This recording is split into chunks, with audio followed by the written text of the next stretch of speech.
Welcome, everyone. Welcome to tonight's candidate forum, Town of Ridgefield, Board of Education, and Board of Finance, co-sponsored by the League of Women Voters of Ridgefield and the Ridgefield Library. I'm Brenda McKinley. I'm the Library Director here at the Ridgefield Library, and I'd like to start this evening with some thank yous. Thank you to our candidates for your willingness to serve and to share your time and expertise in our town government on all of our behalf.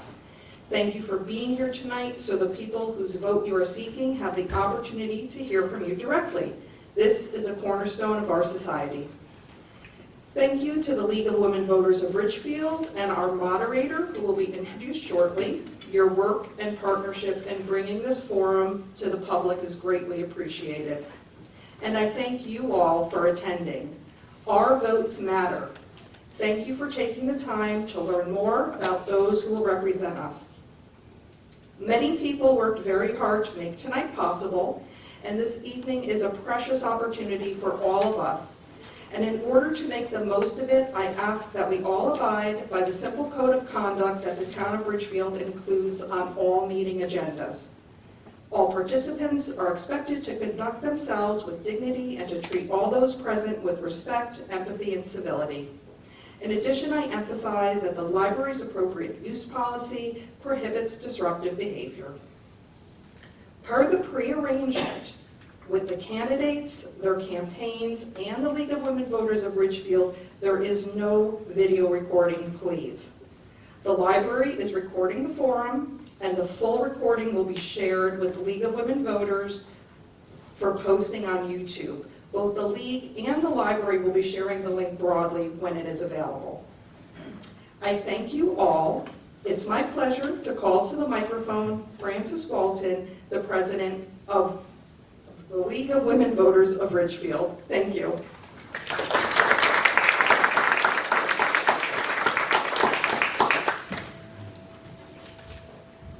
Good evening and welcome.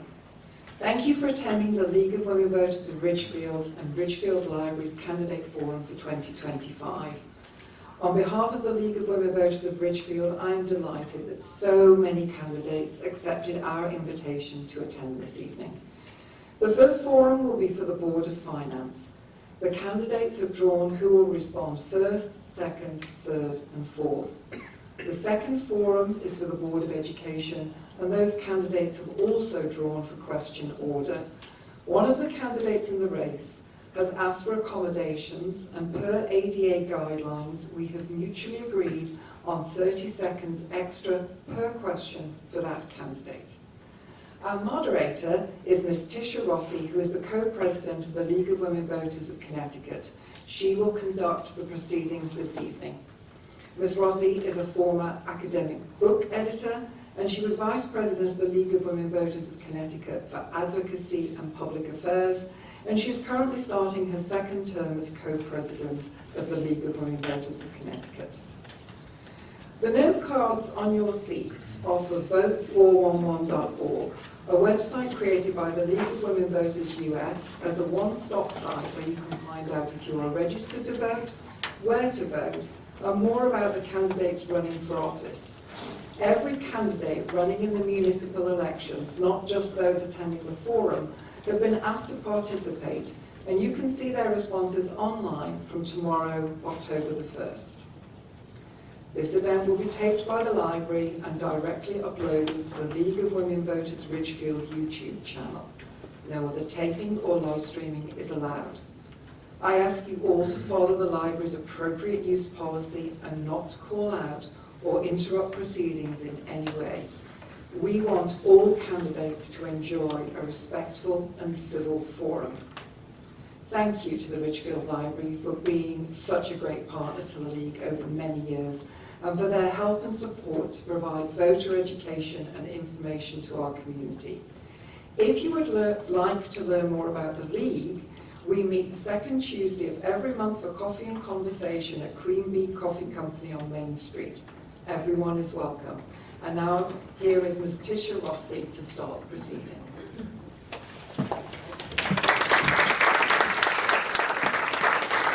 Thank you. Another League of Women Voters rule for these things is that there's no, not only is there no like yelling and screaming, but there's also no clapping or anything in between for each answer, because we only have an hour, and Ridgefield has supplied something like 18 questions. So we're not going to get through probably but 7 or 8 of them. So, but at the end, when people give their final statements, I think it would be fine to show your appreciation. So good evening. Our focus this evening is to provide you with an opportunity to hear the views of candidates who would like to represent you on the Ridgefield Board of Finance and the Ridgefield Board of Education. The first forum will be among the 4 candidates for the Board of Finance. The second forum will feature the 5 of the candidates for the 4-year term of the Board of Education. The format is designed to allow the candidates time to discuss the issue. Each candidate will have the chance to answer every question.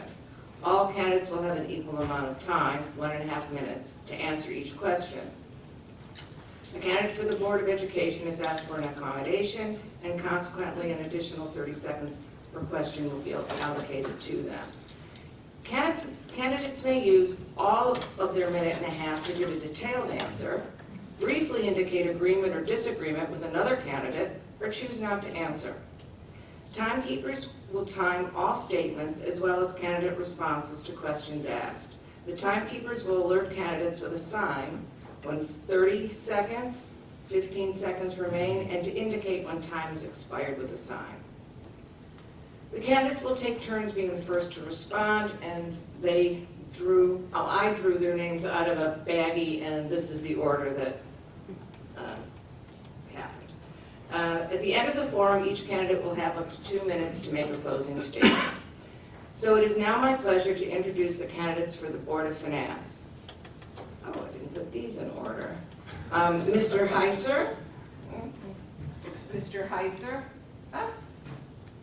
Ms. Beebe. Mr. O'Crongley. And Mr. Redker. So, the first question, and this goes to Mr. Heiser. What do you think voters are looking for in a Board of Finance member?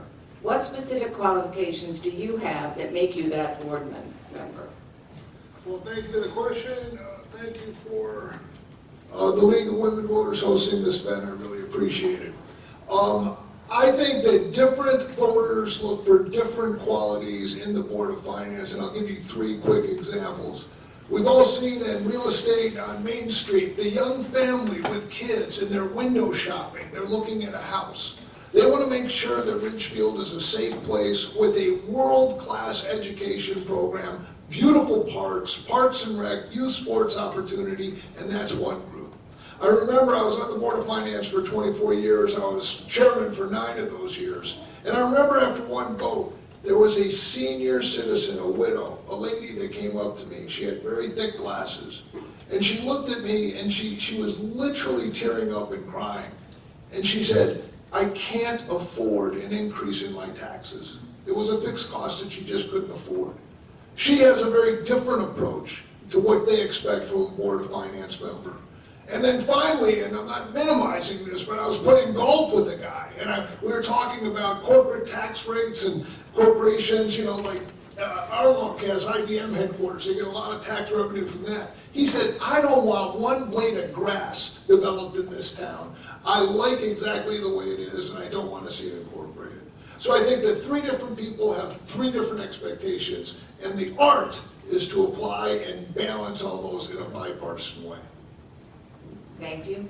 Ms. Beebe, what do you think voters are looking for in a Board of Finance member? What specific qualifications do you have that make you that board member? Thank you for the question. Thank you to the League of Women Voters and to each of the people up on the stage with me. Thank you for letting me join you, and you guys are all great. I'm a former teacher. I was saying that I'm used to talking to students, not my peers, so this is a little, but I'll give it a go. What are you looking for? What am I looking for? One of the reasons I put my name forward and accepted the position was I attend many, many meetings in town. If you've been at a board meeting or a committee meeting or a town meeting, more than likely you've seen me there. Many times I'll get up and I'll ask a question. I'm not afraid to ask questions. The only way I'm going to learn is to ask questions. It helps me and others to understand. I like to put things in easy, simple language that I can understand so I can share my thoughts and ideas with you. So as far as my qualifications for the Board of Finance, I'm willing to do the work. I have the time. I've been a resident now for almost 40 years, raised my family here, and I want to honor those that have been here for many years and to provide a thriving town for those that will be living here in the future. Thank you. Mr. O'Cronley? Thank you very much. My name is Andrew O'Cronley. I grew up here in Ridgefield. I graduated from Ridgefield High School, and in 2019 moved back to town with my wife, who's also from Ridgefield, and we're now here raising our family in town. Qualifications that I think voters are looking for the Board of Finance, I would say, bring the right experience and the right background to help make really important decisions that are going to impact this town for decades to come. First and foremost. Beyond that, I would say, people who are clearly have a strong dedication to Ridgefield for the long term. And lastly, I'd say people with a commitment to transparency. And hopefully, in the questions tonight, we'll all have a chance to talk about those things. I think, overall, I guess I'll talk about my background specifically. I have a 15-year career experience in the financial services industry, where I've been responsible for advising individuals and institutions on how to basically make smart long-term decisions with their money. Beyond my 4 years on the Board of Finance, which I'm sure we're going to be talking about tonight, I've also been serving on the town's pension commission, which oversees the investment retirement assets of our town fire, police, and other school and municipal employees, and was appointed to the town's senior tax credit committee. And I look forward to talking more about these experiences tonight. Thank you. Thank you. Mr. Rector, would you like me to repeat the question? No, I'm good, thank you. You got it? Yep. Okay. So my name is Mike Rector. I'd like to join everybody also in thanking the League Win voters and the library for hosting this event tonight. I'm just going to build, I completely agree with the comments that have been made about what people are looking for. I will add to those. I think some things that voters are looking for are honesty and open decision-making, knowledge and competence in their candidates, caring about and working for the best interests of everyone in the community, and objectivity rather than political partisanship. In terms of my own background, I've lived in town since 1992. Many of you may know my wife Terry, and together we raised our 3 children here in town. During my professional career, I worked for 35 years in the insurance and reinsurance industry. My business experience spans a range of skills and roles. I've served as chief operating officer in a number of organizations. I've done a lot of financial analysis. I'm not an IT professional, but I have designed IT business systems and led IT business system implementations in large organizations. Outside of work, I've done a lot of work, volunteer work with community groups here in town. And since retiring, I've also participated in several committees in town here. In addition to the Board of Finance, I was on the Pension Commission as well. I was on the 2023 Charter Change Commission, and I was on most recently, the Reform Government Commission. In terms of personal style, I work collaboratively and across all levels of an organization. I do my homework and come prepared. I think I'm recognized as someone who gets things done. Thank you. Thank you. Ms. Beebe, you get the second question first. Can you describe your experience with developing and managing budgets, and how do you approach forecasting? Can you hear me? Oh, thank you for that question. I don't have the financial background that some of my colleagues have, but what I do have is kitchen table economics. I was in charge of managing our household finances. My husband had his own business for many years, and I managed the finances. Every month, I would sit down to pay the bills, like I did tonight before I came here. And I looked at my budget, and I looked at the balance in my checking account, and I paid my bills accordingly. I paid the bills that were mandatory first, and I paid the other bills later. They came at the end of paying my bills, and I would stretch it out if I needed to. You know, there were certain bills that were non-negotiables, mortgage, insurance, the electric and all of that. But some months it became very creative on how we had to pay our bills. And it wasn't always easy, but we managed. And over time, we've been able to build up and be successful. And now we've been able to retire in place in Ridgefield, although we did downsize to do that. And I think that's something that's going to face many of us if we stay in town. So I do think I have the financial experience because I've had to do it on a personal basis and on a small business basis. Thank you. Mr. O'Malley? Yeah, I would say three key principles that I think are top of mind. First is, when it comes to budgeting, always living within your means, whether that's an individual or a town budget. Planning for the future, and not letting one-time good events or one-time windfalls lead you to outspend your means. And I think back on the 4 years that I've been on the Board of Finance, and a couple of years before that, when my colleague Mike Recker's been on, and I think we as a town have done an incredible job on all three of those fronts. Living within your means, since I've been on the Board of Finance, the change in our mill rate's been significantly below that of the change of inflation. Planning for the future, we've spent significant time and effort working with our town finance department, working with our other advisors to the town on developing ways to forecast, both budgets in the coming years, but also to forecast even longer term impacts on large capital projects, which is going to be an increasingly important thing for us to do as a town in the coming years. And a lot of towns you might have read about that got caught up in when there was sort of one-time ARPA funds coming from the federal government. They used that to hire people, they used that to plug holes in their operating budgets, and that's not something that we did in Ridgefield, and I'm really proud of the solid financial stewardship that we've done as a Board of Finance. Mr. Rector? Thank you. One nice thing about going later is you get to agree with a lot of people, which I do here. I mentioned my business experience. For most of those years that I was in business, I was responsible for a budget, and I can proudly say I never blew a budget. Since being on the Board of Finance, I've worked really hard to, both build budgets, but also keep an eye on budgets, to make sure that the spending is appropriate. And one result of that is we've seen nice reserve surplus, or nice surpluses coming out of this year, each year, going back into town surplus and defeating the calculation next year. The other thing that Andrew and I have done together over the last 2 years is we've done a lot of work building some significant spreadsheets to help with that forecasting process. So we now have a spreadsheet that takes us out the current year plus about 3 years past the current year for purposes of projecting mill rates. And we've also built, and we're in the process and have it largely finished, a spreadsheet for the capital side where we go out like 30 years to forecast where capital is running and how that's going to impact the budget. I've been very fortunate to work with Andrew. I came up with an idea, I gave him a little Post-it note, and about 3 weeks later, this huge spreadsheet like this shows up and helps answer some questions. So those are my two answers in terms of doing that response. Thank you. Okay, so the way that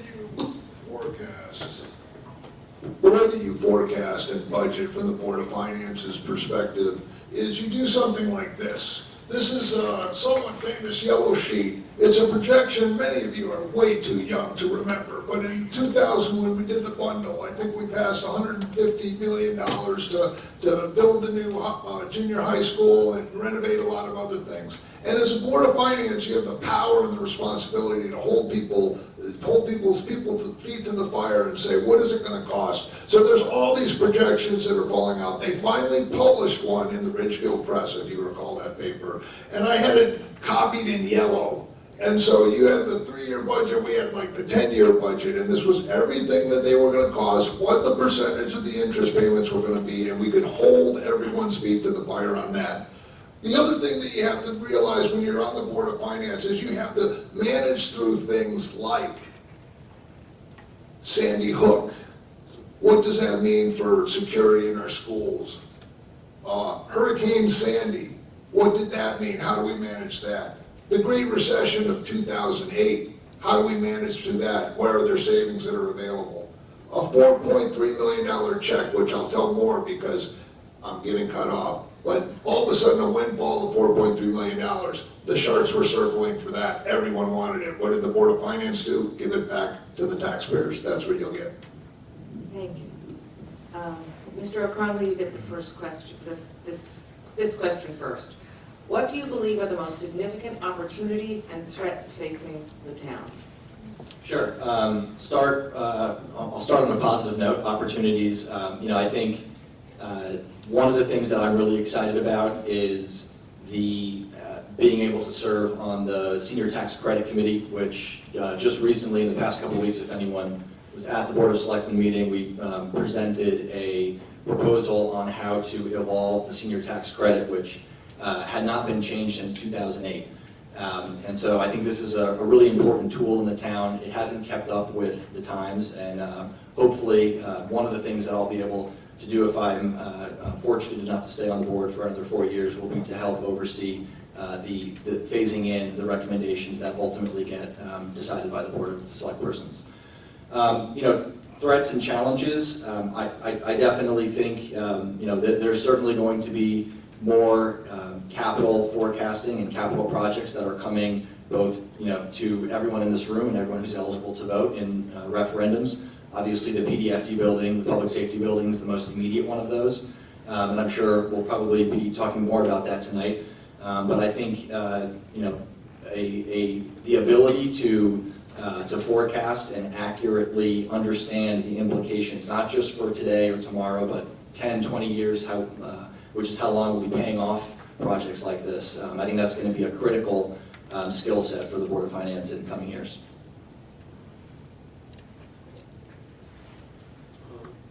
On the opportunity side, the last several years, the town has been very fortunate with revenue well above expectations, investment income, real estate transfers, etc. That's been a huge benefit. It's been circled back to the taxpayers, as Marty explained. It's also a big risk facing us going forward because that's going to top out. If interest rates come down as predicted, that money is going to come down, it's not available. So that's something we need to manage at the Board of Finance level. And I'm very concerned about the potential for reinvigoration of inflation with tariffs coming. If the inflation that's predicted from some of the tariffs comes about, it's going to hit us first on the capital side because that's where we buy stuff. And then I think it's going to hit us 2 or 3 years down the road on the labor side. Most of our expenses as a budget are people. And if inflation comes up, those are going to start coming through in demands for wages and such. Thank you. Mr. Heiser? Yeah, I think as far as budgeting, the things that we're missing right now with the Board of Finance is the projects. And we're talking about the safety building that they're talking and have gone to referendum. Finance has been sort of a nexus, a crossroads where we have philanthropic people in the town that are willing to put up money. This room we're in right now, tonight, is one example of that. Phil Lodwick had a group of people that wanted to put money towards the library. We were looking at a capital budget to put a roof on this, a foundation, a new boiler, about $5 million. He came in with $15 million of privately raised money, and we put it together. That's what a good Board of Finance is able to do. People can come and sit down at the table. Right next door, the Prospector Theater, same thing. Mrs. Jensen had a heart for special needs adults. There was a theater that was mothballed. But they came to the Board of Finance and said, let's make a deal. And we did, and we put it together. Same thing with the Ridgefield Playhouse. Same thing with Tiger Howell, that beautiful sports center that we have. Private donations, no pressure on the taxpayers. That's what the Board of Finance has the ability, if it's correctly run, to put it together. The safety building isn't being passed because I'm not sure it's being presented in a bipartisan way. And that's one problem that we have with the boards in this town. The Republican seats for a minority position have not been represented by the Republican Party in town, and I think that's one of the things that are holding it back. Thank you. Ms. Beebe, would you like the question again? Yes, please. Yeah, it's been a while. What do you believe are the most significant opportunities and threats facing the town? The opportunities I see facing us as a board and as a town are continuing our bond rating, continuing the excellent schools. We were just rated in the top 10 Alicia rating system, which was wonderful. People look to schools, they look to that for home help, for home values, etc. I mean, I can't say enough about how much I love this town, and I have to agree with Marty. I have to agree with all the gentlemen. Their answers are perfect. I mean, I draw from them. They're wonderful. But what I do see as a threat is, as far as budgets, are going to be these large things coming forward. The police safety building, the public safety building. I've attended many of those meetings. The upcoming capital projects that are going to come down the pike regarding our schools. Setting up a timeline and budget to maintain them so that they can be safe going forward. But what really concerns me most are the off-cycle budgetary requests that are made to the Board of Finance when it's out of session, of when you're factoring in your budgets and your balances to present to the taxpayers. Thank you. Mr. Rector, you get this question first. What initiatives would you most like the town to pursue to ensure future growth and economic stability? I'll do that at sort of two levels. At the Board of Finance level, I mentioned earlier some of the modeling that we've been doing, some of the forecasting stuff. I think it's really critical that we look forward more than a year at a time now. We can't just talk about what's happening next year. We have to look at, if we make this decision this year, how's that going to play out in years 2 and 3 and 4? People have talked about the various capital projects that are being anticipated. We need to understand not just what those are going to translate into next year, but looking out, in that case, 5 and 10 years. I think the other part of this is, at the end of the day, the grant list is what drives the resource base for budgets. And the town needs to continue to find the right place to be and the right balance between growth in housing, growth in businesses, et cetera, and maintaining the wonderful the wonderful character of Ridgefield that we all love and enjoy. And somewhere that balance needs to be found, but that at the end of the day is what drives the resource base to be able to pay for things. Thank you, Mr. Heisman. Yeah, the initiatives that I was talking about before are things that we have done in the past, but it seems somehow we haven't. If you just take a drive into town from, say, the mall, Route 7 extension, that was a state project brought to you by John Fry. But that was an initiative that Ridgefield had some work in. Parks and Rec. Do you know Parks and Rec was signed up to be an elementary school? We paid $1 million for architectural reviews on that, but somehow it didn't pass in referendum. Well, what did we do? Well, we had Mr. Goldstone who came in and had a vision for the seniors in this town. And again, private money, not pressure on the taxpayers. We have a beautiful Founders Hall. And then Parks and Rec, with the initiative of Paul Roach, came in and said, yeah, we want to build something, we have a vision, and we were able to do that. Those are the kind of initiatives that really float my boat when it comes to the Board of Finance. The Board of Finance is potentially one of the most powerful boards in this town. Why do I say that? It has an actual vote over the Board of Ed budget, which the Board of Selectmen don't. They just have an advisory vote. And we have the ability to shape and work with the various factions in the town to come up with something that benefits the whole town. And I think we've done a good job, but we've lost our way with that from the Board of Finance, and I'd like to help. Ms. Beatty? Thank you. As far as going forward into the future, one of my pledges would be to you is to demystify the process. I've often sat through many of these meetings, and I've had to go later and understand more what they're talking about. And I think part of the process is drawing the public into the discussion. It would be nice if we had more of a public board relationship where we could attend meetings, where we could have everything on Zoom. Not all board meetings, believe it or not, are on Zoom. If you can watch them on Zoom, I would really recommend you do. As far as preserving Ridgefield's character, protecting the charm, supporting thoughtful development. I currently sit on the Commission on Affordable Housing Committee, but for many years I sat on the Commission on Aging. And I'm bringing that experience into my thoughts on the budget going forward, 30% of our population are seniors. We need to be mindful and respectful of them as we are respectful of the families moving to town and supporting our schools. So together, I think that public-private partnership that Marty's talking about is crucial. It will give us a sense of how we can manage the future and be successful and meet the needs of everyone, as well as listen to everyone. Thank you. Mr. O'Connor. Yeah, I'll try to not be repetitive of because there's been a lot of great comments made. I think when I talk to people about why they moved to Ridgefield, and obviously, I think one of the most important things about keeping the economy in town and the vibrancy and the strength of Ridgefield is that people want to live here. There's generally two things, that people are focused on or that come up. The first is obviously for people moving here with younger families, it's the school system.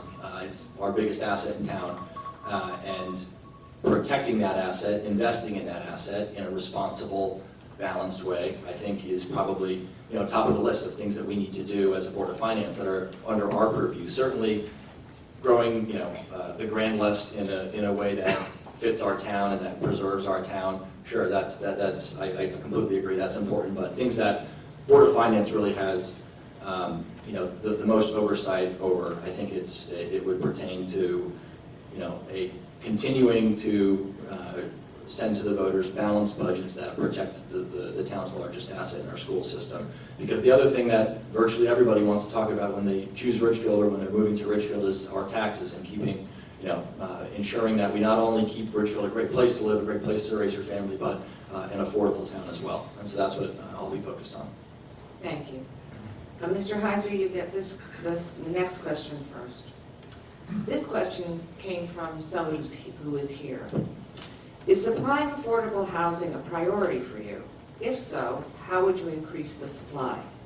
Absolutely not. Affordable housing is something that the Democrats in Hartford are trying to shove down our throats for I don't know why. I hate to say it, but thank goodness for Ned Lamont, because that 5007, whatever they had, 5002. I'm glad the League of Women Voters are kind of on board with this too. Basically, they were going to come in and usurp our own planning and zoning. So no, I'm not in favor of low-income housing forced down our throats, overriding our ability to control our own destiny. There are 169 towns in Connecticut, and each one of them has an ability to control their own destiny. If you ever had to deal with Nassau County in Long Island, you get an idea what county government is about. That's not how we roll in Connecticut. We're locally governed, we hash it out like this in a bipartisan way most of the time, and you hear from Republicans and Democrats and you work it out. So I'm not in favor of them. There's plenty of housing stock. If you start counting apartments above, in-law apartments and things like that, which are never counted in the low-income housing. So I'm dead set against it. Thank goodness for Ned Lamont. I wish he was one of ours. Thank you. Ms. Beebe? Okay. Okay, you don't want the question? No, I do. Got it? No, I got do. it. I got it. Is supplying affordable housing a priority for you? If so, how would you increase the supply? Well, I do sit on the Affordable Housing Committee, so I am in support of affordable housing in Ridgefield. I believe Ridgefield should take care of the way we look at affordable housing. I don't like Hartford and people coming from outside of Ridgefield to tell us how to do the job. We are doing a nice job trying to put in affordable housing. We developed an affordable housing plan. We have met many of the points that we said that we would work on, and we will be presenting a updated report card to the Board of Selectmen in the near future. We've made great strides. We've developed an affordable housing trust fund. All of these are to support Ridgefield residents, families, and seniors. What I would like to see more of is what I wish, my greatest wish would be that the housing we develop be for Ridgefield residents. Because there are many people in this town who will have to make a hard decision whether or not they can stay. But if they had affordable housing that they could move into that would allow them to meet their budgets, they would be able to stay. And many of our seniors who've lived here for 30, 40, 50, even 60 years are having to make those hard decisions. And not everybody can leave and have a place to go. So yes, I do support a mode of affordable housing, but I'm really for keeping it in town. Thank you. Mr. O'Connor? Yeah, I disagree with the notion that, local control of zoning is anyway inherently a bad thing. So I would agree with a lot of the comments that were said. I think,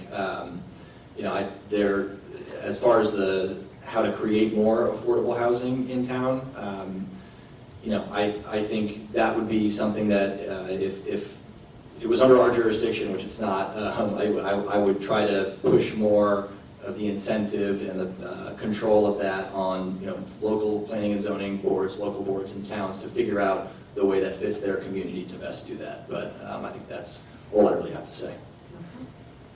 Mr. Eckman? So at a personal level, I am supportive of affordable housing. I agree with a lot of comments that Mrs. Beebe made. At the same time, putting on a Board of Finance hat, this is really not our purview. We don't have a role in that directly. I think it's, at some level, if the Affordable Housing Committee comes forward with some recommendations that might involve incentives and such that involve budget, we need to be very open and consider and supportive of those. But other than that, I think we also, as a Board of Finance, need to be careful. There are guardrails out there, and we have lanes that we work in, and there are lanes that other organizations or other parts of the town work in, and we should not be crossing over and getting into those inappropriately. Thank you. This is another question from people who are here this evening.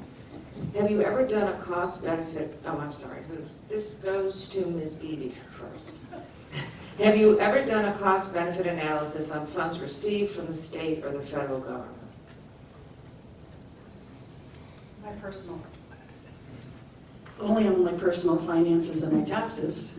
But as far as working for a business, doing that, my husband's business, when he was in business for himself, we had to look at cost-benefit analysis, but not from the state and not from the town. But for a personal, yes. Thank you. Mr. O'Connor? Yeah, I would probably just speak to, in terms of, one of the more volatile components of the school, the Ridgefield Public School System's budget is monies that they receive from the state, specifically for reimbursement of some of the expenses related to special education.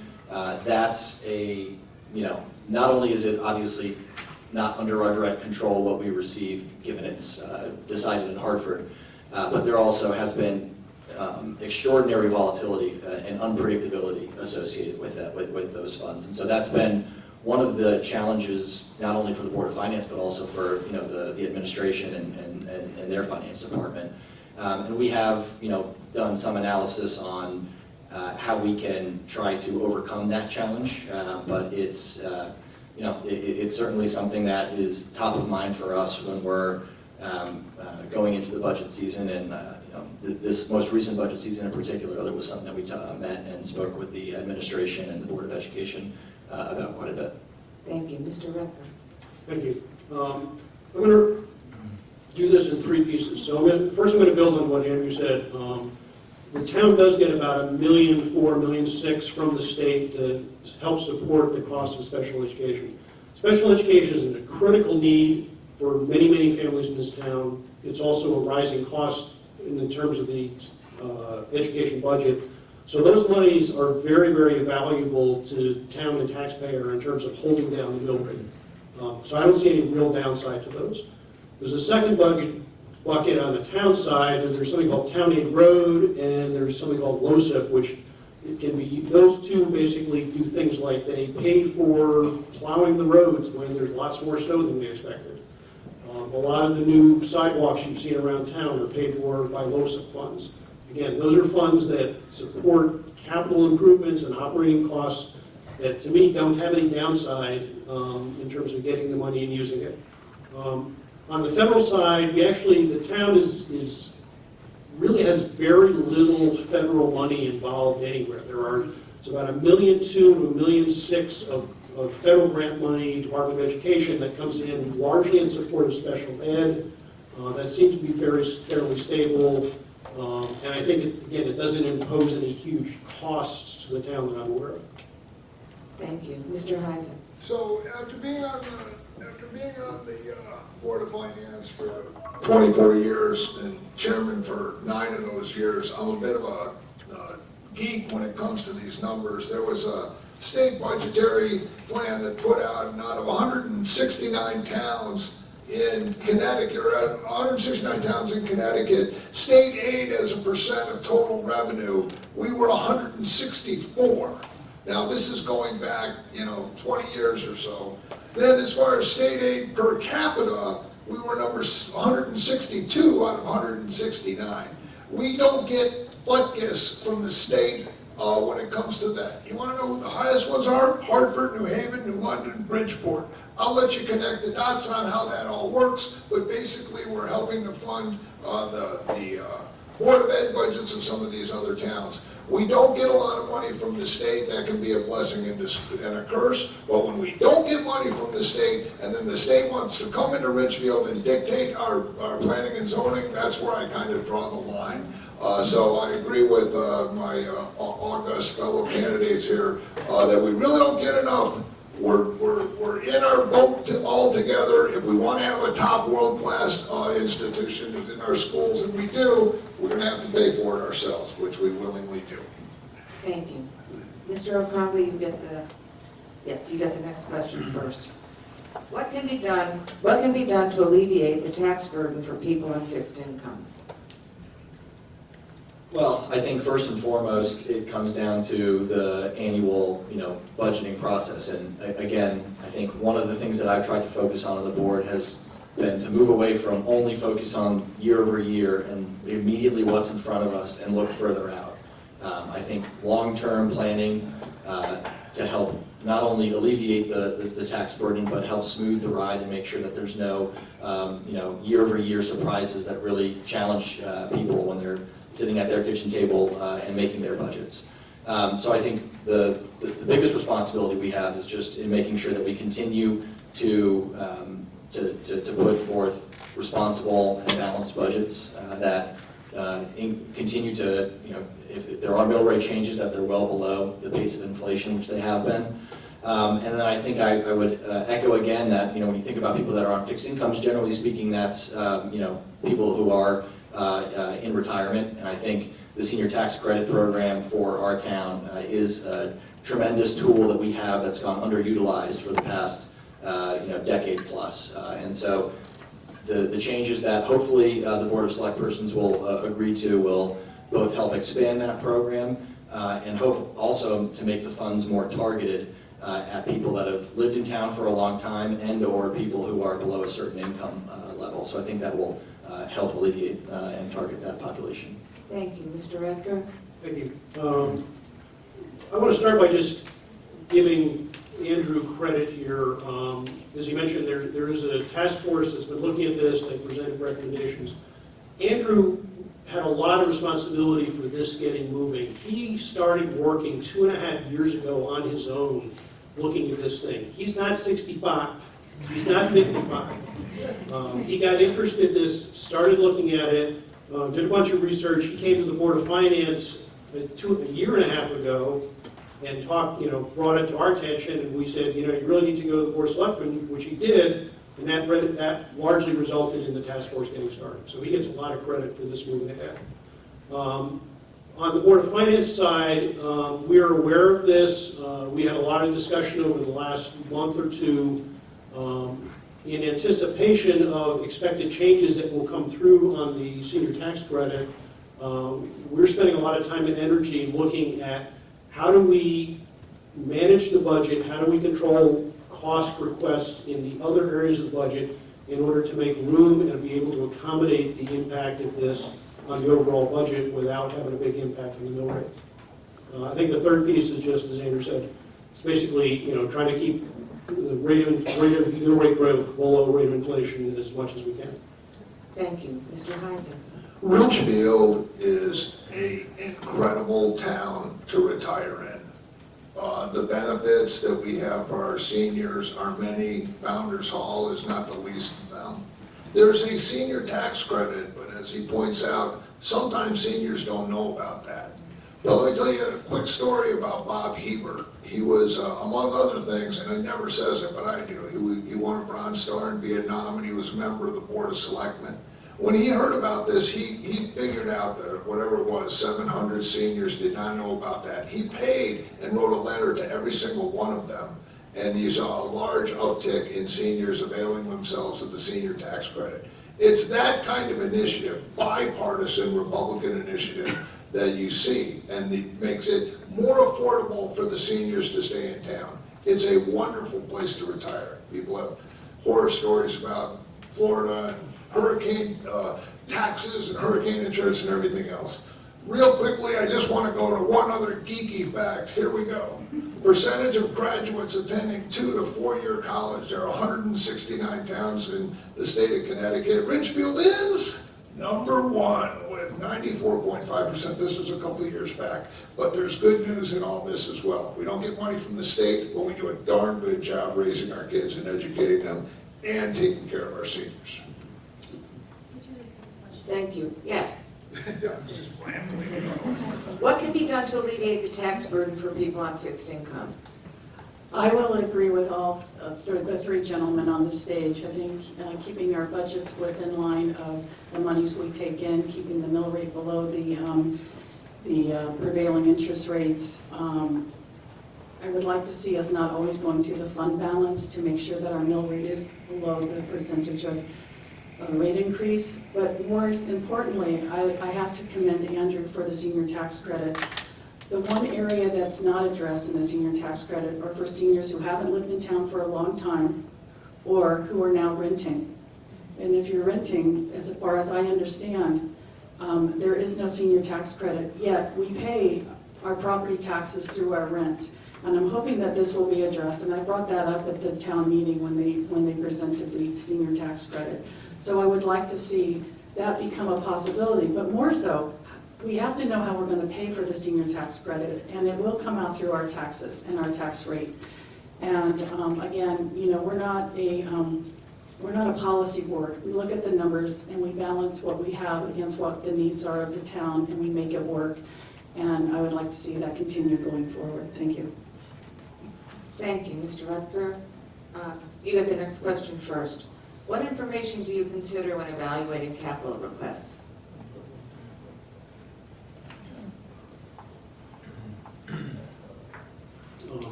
I'd say three things. I mean, the first is the justification for the capital. Is it something we really need? Does it make sense for the town to be buying whatever it is or investing whatever it is?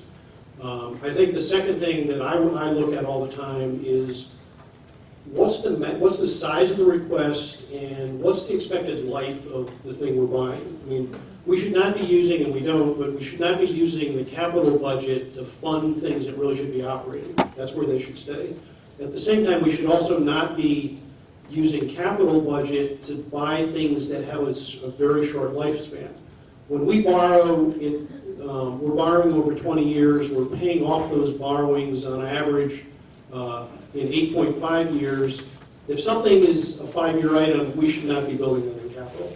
And then the third thing is to basically look at the aggregate package and see how is this amount of capital comparing to what we really should be building over time, and how's that going to hit the mill rate. And the last one, which we've been beginning to focus on a lot more, is just did it come in on cycle or not? Because as somebody mentioned, the off-cycle stuff is getting to be a bigger and bigger problem. Thank you. Mr. Heiser. Yeah, we have a AAA gold-plated bond rating. That means as a town, we've got like the ultimate black American Express card with no limit, and the bond companies are falling over themselves to come in here and just shovel cash onto us.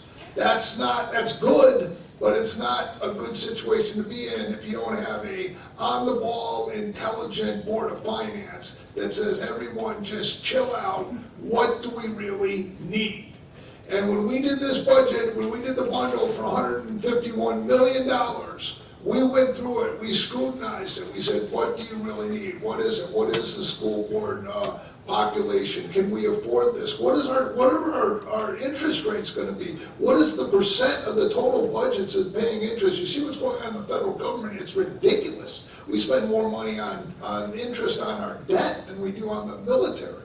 And we can't do that. But we've maintained a AAA bond rating because we've looked at that and we've seen what needs to be spent. And on the big items like this safety building, it's a public referendum. So you better be bipartisan and speak to everyone about this or you're gonna have some trouble passing it.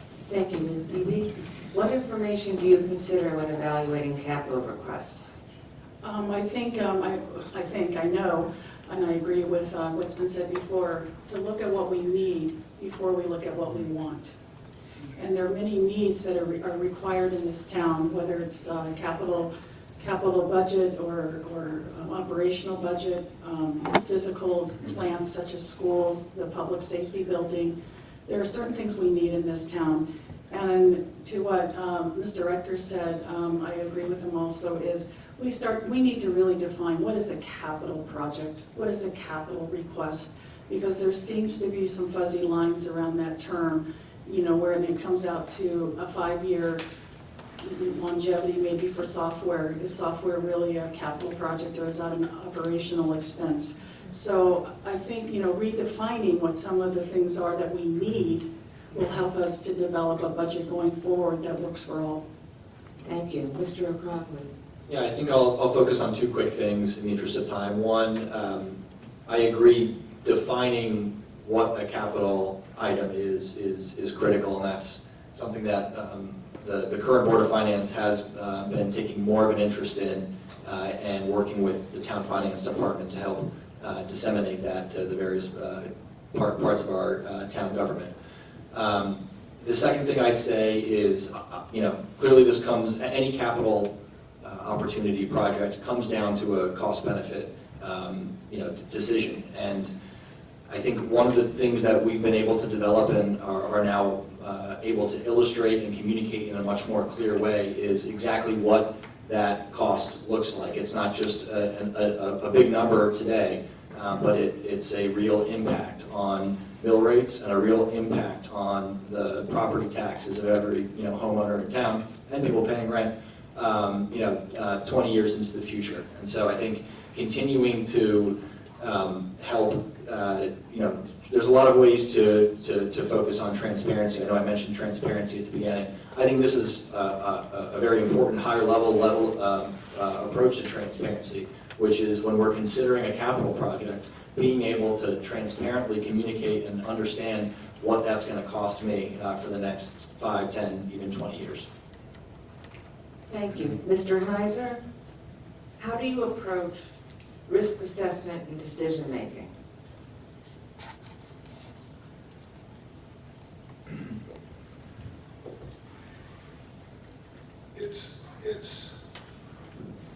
It's the people's money. That's how I approach it. Some, high in the sky ATM that we can just go back to. But it's the people's money that we're spending here. 2 quick stories. One, Rudy Marconi calls me in. He says, CL&P wants to meet with us and he wants a business manager there. Just letting you know. CL&P comes walking in with a check for $4.3 million. Something about the thermostats weren't right at the schools for the last 8 years, and we calculate it, we feel bad, here's the check. Again, I mentioned before, the sharks were circling everyone from the Graveyard Association to planning and the zoning to the highway department to the Little League wanted a taste of the pie of 4.3, but it's not their money. It's the taxpayers' money. So that's how I look at it. In some of the negotiations, you talk about capital, talk about useful life, 20 years, we literally had the police in there. And it finally came down to shotguns or drapes. And I said, you can have one or the other, but you can't have both. They chose the drapes. I'm not sure how I feel about that, but that's what they wanted. It's the taxpayers' money. You don't put it at risk, even though you got this gold card, and my time is up. Thank you, Mr. Heiser. Ms. Beebe? Can I look? Sure. When I think, no, I just Okay. couldn't get this on. Okay. When I'm thinking of risk assessment and decision-making, the number one thing that comes to mind is how are we as a town going to benefit? Is it going to serve us to move forward, or is it going to hinder us and hold us in place? So when I'm thinking about that, as I think about my own home finances, you know, when you have the ability, like Marty was just saying, somebody returns $4.3 million to you, how do you use that money? You need to stop, you need to ask the questions, you need to listen to the public, and you need to make a good, solid decision. Don't just fly off the cuff and say, this is how we're going to spend it. I think anytime you spend money, it needs to be a thoughtful decision with lots of discussion and lots of listening. And that's one thing I think we could all do better in this town, is to listen to each other. Thank you, Ms. Moody. Mr. O'Connell? I think I approach risk management and decision-making in a pretty, I'm very grounded in data and numbers and scenario analysis. So I guess an example, one of the components of our town budget that has had a lot of volatility really since COVID is the amount of interest that we earn on the treasury assets that the town holds. That's really driven by the level of short-term interest rates. We as a Board of Finance, in addition to voting on budgets for the town and the school system, also vote on what we should set the expectation of those revenues at, which are essentially offsets to our expenses and offsets to property tax collections. That's and approaching that took a lot of thoughtful both data analysis and risk management considerations. You budget that number too high, and if you enter a recession or something where lower term interest rates have to come down, you could be in a pretty bad situation from a loss of revenue standpoint. You budget it too high or too low, and if kind of the base case economic environment plays out, you would be basically charging everybody too much in terms of property taxes and setting a mill rate that was artificially too high. So doing a lot of analysis on looking at different scenarios and how those would play out, and ultimately being grounded in data is how me and we as a board approach that. Thank you. Mr. Radford? Thank you. I start with a fundamental, which is, as a Board of Finance, we need to get it right, and we need to protect the taxpayer from the uncertainty of getting it wrong. So my number one rule for myself is we do not ever want to go back to the taxpayer and say, we got the budget wrong, we need you to give us more money. That's absolutely number one. To get there, I think there are two fundamentals.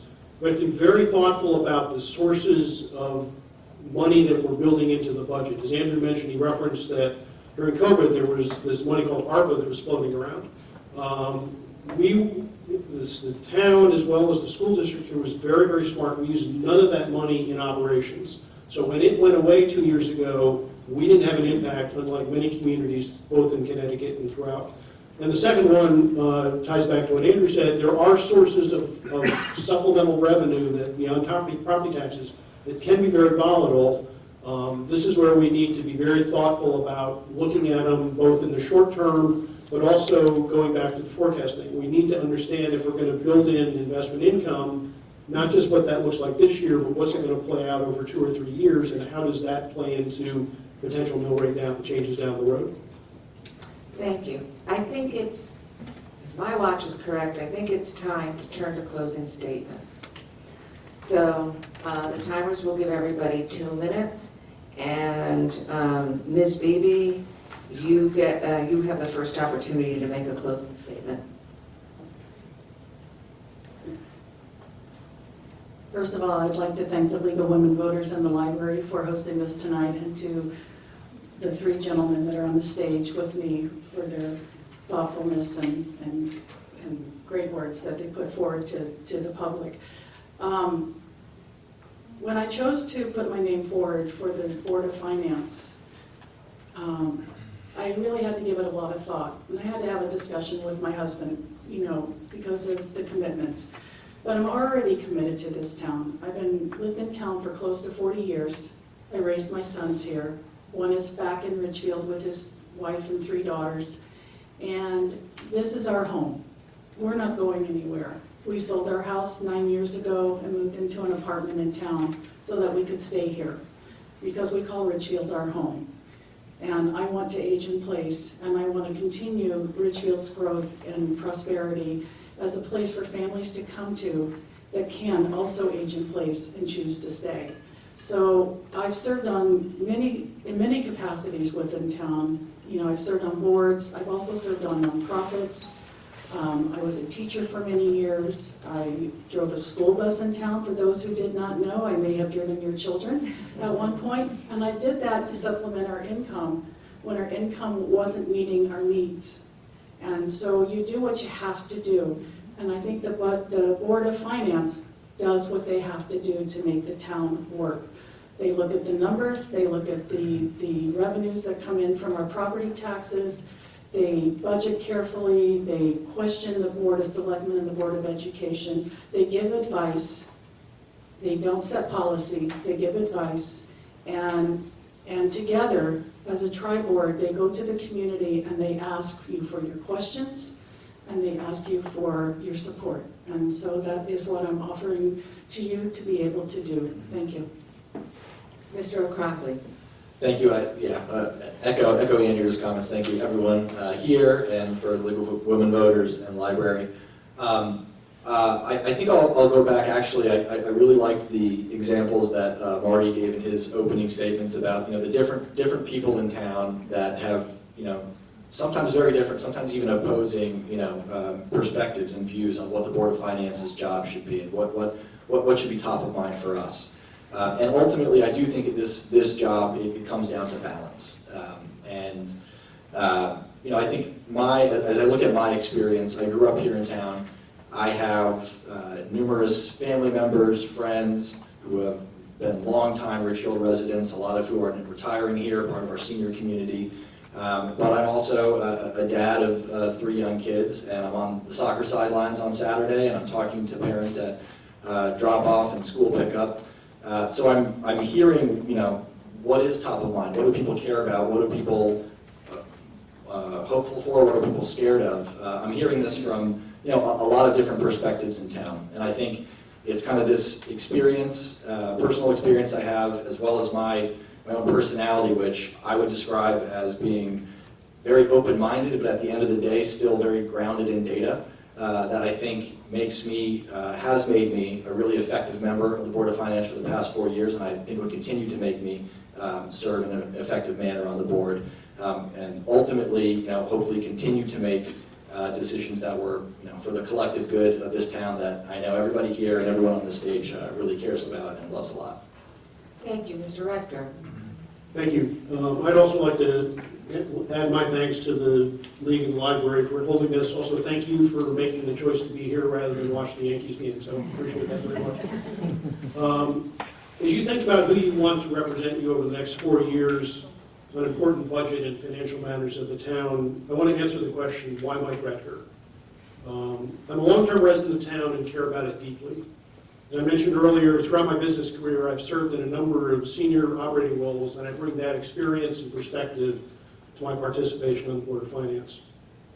Since joining the Board of Finance, I think I've made important contributions, both to actual budget outcomes, but also to the operational effectiveness of the board, as well as to the effectiveness of both the town and the school district financial operations. If reelected, I plan to continue my efforts to strengthen the board's oversight of financial controls and to continue to provide transparency in our decision-making by formalizing our operating policies. I feel that my analytic perspective, my work ethic, and my contributions have earned the respect of my fellow board members who have elected me as vice chair for 3 years and now chair of the board. If I am reelected, I promise 2 things. I will always do my homework and come prepared to represent you thoughtfully in discussions with the town and school officials about budgets and finances. I will also share information openly, even when it's bad news or not good news. That's why I've been pushing to lengthen the time frame for our perspective and decision making. So I've said a couple of times, it's important not just to be talking about what's going on next year, we need to be talking about what's going on 2 and 3 and 4 years out, so that when you as the voters go to the polls, you have informed decisions ahead of you. If those are qualities you want from the Board of Finance member, but I'd ask your support and your vote in the upcoming election. Thank you. Thank you. Mr. Heiser? I love the town of Ridgefield. My wife and I moved here from Chicago. It's going on 37 years ago. All three of my kids have gone to the Ridgefield public school system from kindergarten to graduating from Ridgefield High School.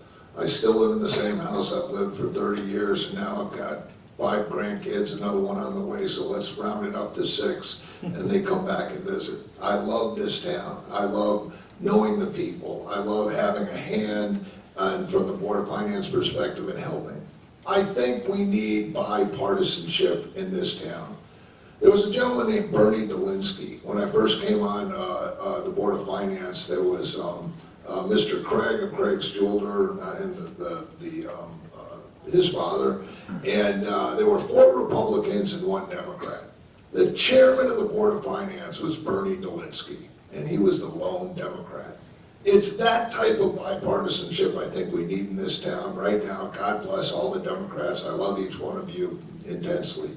Well, you run all the boards, all the towns. I think if we had a dog catcher, I'm sure he's a Democrat if there's a dog catcher. There was one board, the minority seat on the Board of Selectmen, that was designated for the minority party. And believe me, it used to be Democrats. The Republicans put up 5 candidates, some of which are on this table tonight, and they didn't choose any of them. There's a portion of this town that feels like they're not having their voice heard, that they're being disenfranchised. And I don't think that's what we want in this town. Remember Bernie Dolinsky. Remember bipartisanship. Maybe that will have an effect on the safety building and some of these other initiatives. I worked under Sue Manning, I worked under Abe Morelli, and I worked under Rudy Marconi. I know this job inside and out. I will keep your taxes under control, and I will rigorously look at the spending as if it's your money, and I'm asking for your vote. Thank you very much. I think that's it. So.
You're not recording right now, are you?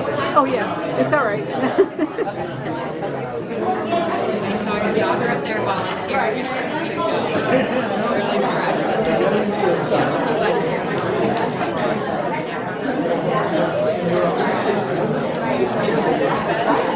I think I'm number 1 in line, so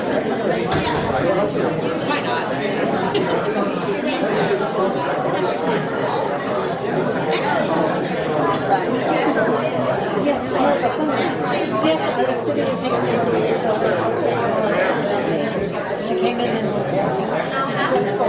Yeah, this the automatic good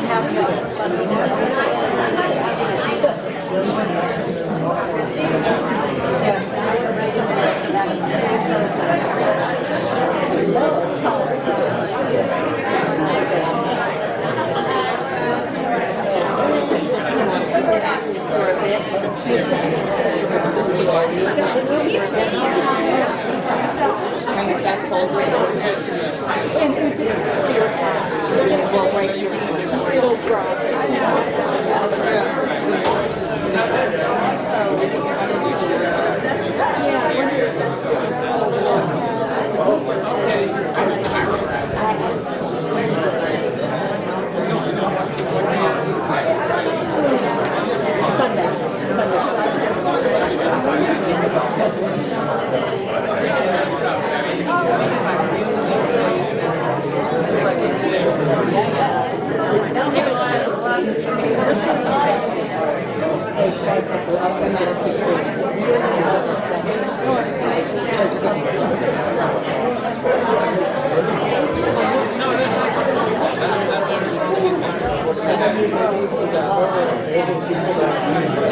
Hello, everyone.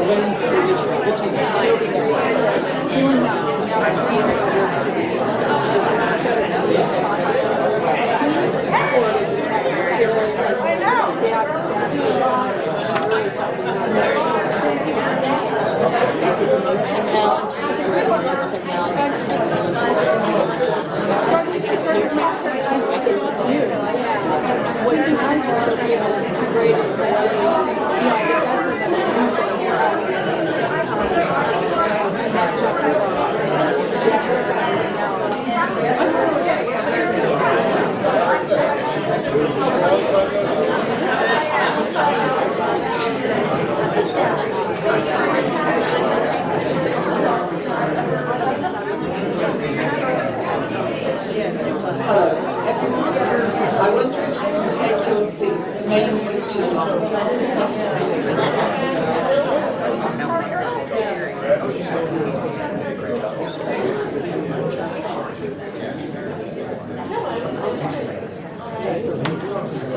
I'm going to repeat a few things rather than just in case you weren't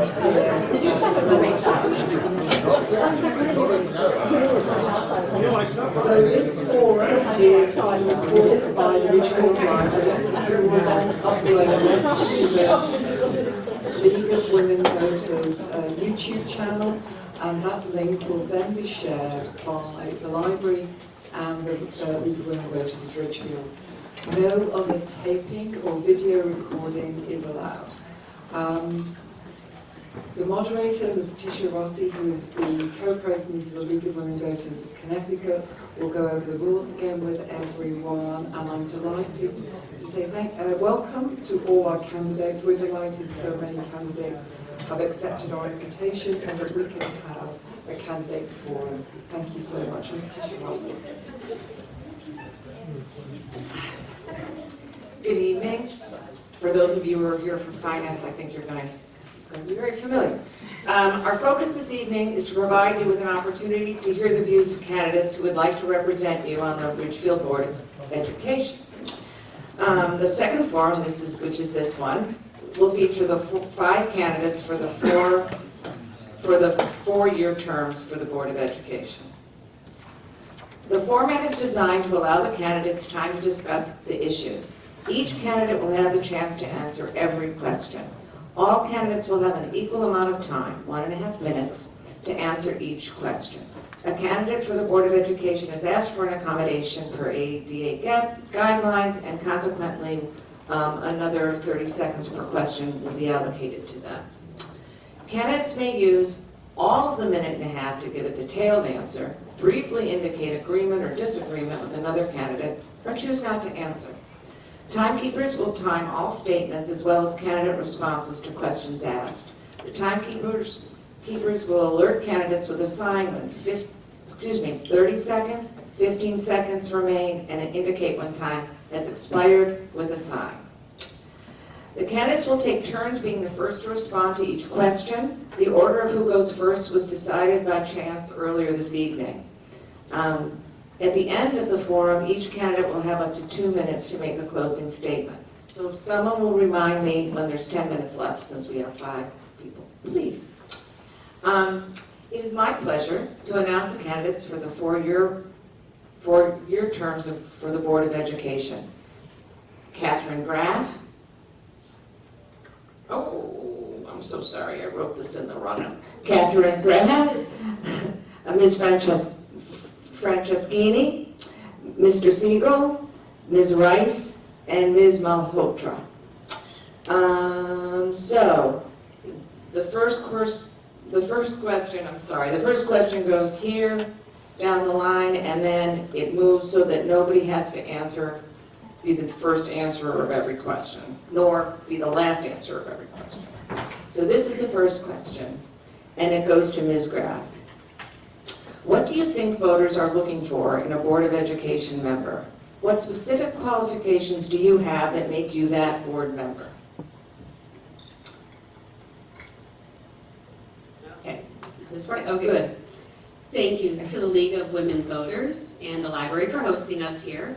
Your work to keep this community and many communities informed and engage truly matters. To the attendees, this meeting is for you. This is your voice, and it's important that you're here. Our Board of Education oversees $120 million. That is an immense amount of money, almost 75% of our entire town's budget. Whoa. And at the core of that, it's all about the students, right? And our families, and really the future of this community. That level of investment demands that we have appropriate oversight, and our board needs to be doing that. You also deserve people who know how to manage our resources wisely. So here I am. I'm running for the Board of Education to bring you thoughtful leadership and a professional, informed perspective to do just that. With my background in accounting, I am no stranger to managing complex budgets and reporting information clearly to the public. So I'm committed to focus my skills to our schools and to listen to our people. In turn, ensure that our investments support our students today and beyond. Thank you. Thank you. Ms. Franceschini. I'm so sorry. I'm going to do that again. Ms. Franceschini. Hi, my name is Deborah Franceschini. I'm a 25-year resident, and I'm the current chair of the Affordable Housing Committee. As well, I was also appointed to the Commission on Aging, Government Commission for Accessibility. My past roles include being chair of Commission on Aging for 7 years. In addition to that, I was on the Ridgefield board. I was also on the board of Meals at Will for 7 years. So that gave me an opportunity to do outreach with the kids and be in a lot of schools and had some great projects with them done. In addition, I have been part of the Salvation Army Committee, and actually I was a League of Women Voter member for 2 years. And I think that what people want is somebody who can listen, somebody who can empathize with people. And I also think it's great to have people share your point of view. So for example, last night we spoke about tech addiction, the phone addictions. You know, and I said, you know, my name's Deborah Franceschini, I'm a tech addict. You know, so you just have to realize if you are a problem. And I think that when people speak about issues, it makes them feel more comfortable. And I was right. You're good. Okay. So yeah, I think that I try to talk down. When I talk to kids that come over, and my daughter's busy, like, so what do you do? And it turns into this half-hour conversation, and she's like, Mom, you know, get it back. But I think my track record has been proven. I have come into the Affordable Housing Committee and made drastic improvements. We're working as a team. We're getting stuff done, and we do so without, you know, conflict, because there's been a lot of that in the past. And you know, I'm proven, ready, and trusted. So thank you. Thank you. Mr. Siegel, do you want the question again, or are you good? I'm good. Okay. Thank you, Ms. Rastine, for the League of Women Voters for hosting. My name is Scott Siegel. I'm a parent to a 5-year-old and 3-year-old. I'm deeply invested in their future. I'm here to support my kids, their friends, in this community. Having spent a career in technology for 20 years, I believe in evolving to meet the times and building the future while preserving legacy. In my career, I work with teams to innovate and evolve. I'm currently the CEO of a nonprofit I've been running for 5 years. I report to a board, I sit on boards. I think critically about budgets, investments, and efficiencies. Nothing brings me more fulfillment than helping people grow. Alongside my career, education has always been a personal priority for me. I volunteered with Year Up, mentoring students in underserved neighborhoods. I volunteered with Rural New York to support student athletes. I taught young adults through an upskill program at General Assembly, an accredited education institution. I moved to Ridgefield for the community and schools. Like many of you, I love this town, and I'm humbled to be raising my family here. But while we have a great district here in Ridgefield, we cannot afford to fall behind or rest on our laurels, which is why I'm running to serve this community. This board deserves Board of Education officials who prioritize student safety and success as their North Star, who listen and represent the values of the community, and maintain a high level of integrity and accountability. It'd be a privilege to serve this town and bring my skills as an executive leader to serve. Thank you. Ms. Rice? Hi, everyone. Thank you again to the League of Women Voters and the library for having us tonight. I am so excited to be here and get a chance to talk about why I would like to serve Ridgefield in this capacity alongside Tina, Catherine, and Scott, who I think we have a wonderful team. I've been a Ridgefield resident for almost 10 years, and I have 2 children who are currently RPS students. And moreover, I'm a teacher. I've spent my career as a teacher. I'm presently a teacher. I've been a teacher. I've been a teacher in many different settings, working with different populations. And I think I understand the unique landscape of a public school in a way that is really important and a lens that I could bring to the board in a meaningful way. I've also here in Ridgefield worked as a PTA leader for the past several years, so I have relationships with parents, with teachers and administrators in the district, and a proven track record of success in working with groups, working with co-leaders to accomplish goals that are related to quality of education and experience for our children. Teaching is what I do. It's the environment that I'm passionate about. People deserve board members who are going to work hard, as Scott said, who are going to listen and be collaborative, and I absolutely can promise that I will give 100% of myself to this opportunity if it is afforded to me. Thanks. Thank you. Ms. Malhotra? Hi, everyone. Good evening. Thank you to the League of Women. I look around this room, and I think most of you know who I am. I am the only incumbent running, and I'm the current chair of the Board of Education. I've been in this town 12 plus years, and ever since the first day we moved in, service to this town is what has made this community my family. My family's not from here. We do not know anyone. We moved in first grade, and that's the first thing I did. I got involved. I volunteered. I became a PTA leader. I come from that track. And in 2020, when there was an opportunity to join the board, I joined the board. What voters are looking for is someone like me. I know what it takes. I've had successful budgets. This board, current board, is one of the most successful boards. We have advanced. We've COVID recovery. We have programming that is going strong. We're building on transparency. And as chair of the Board of Education in the last 3 years, I'm very proud. The three budgets have not been cut by the Board of Finance and was supported by the town unanimously. That is what I bring. I bring experience. I bring a different voice. And most importantly, I bring my heart to it. If you know me, you know that I do this in service. You know that I do it because I truly believe every voice matters. I'm about service. I'm about every child. I'm about every voice. And that's what makes me very much the best person. And thank you for this team. And I think everybody sitting on this team is equally qualified. So thank you. Thank you. Ms. Franceschini gets the next question first. What do you see as the most challenging issue facing Ridgefield schools? Can you hear me? Okay. So I think right now there's a big problem with the post-COVID world with kids. And there's so many challenges involving tech addiction, drug use, depression, having to, to appear yourself, keeping up with the Joneses, and that could be very challenging. I mean, I grew up very poor. I had 2 parents come in from Portugal, and they worked in they called them sweatshops back then, and didn't have benefits or anything like that.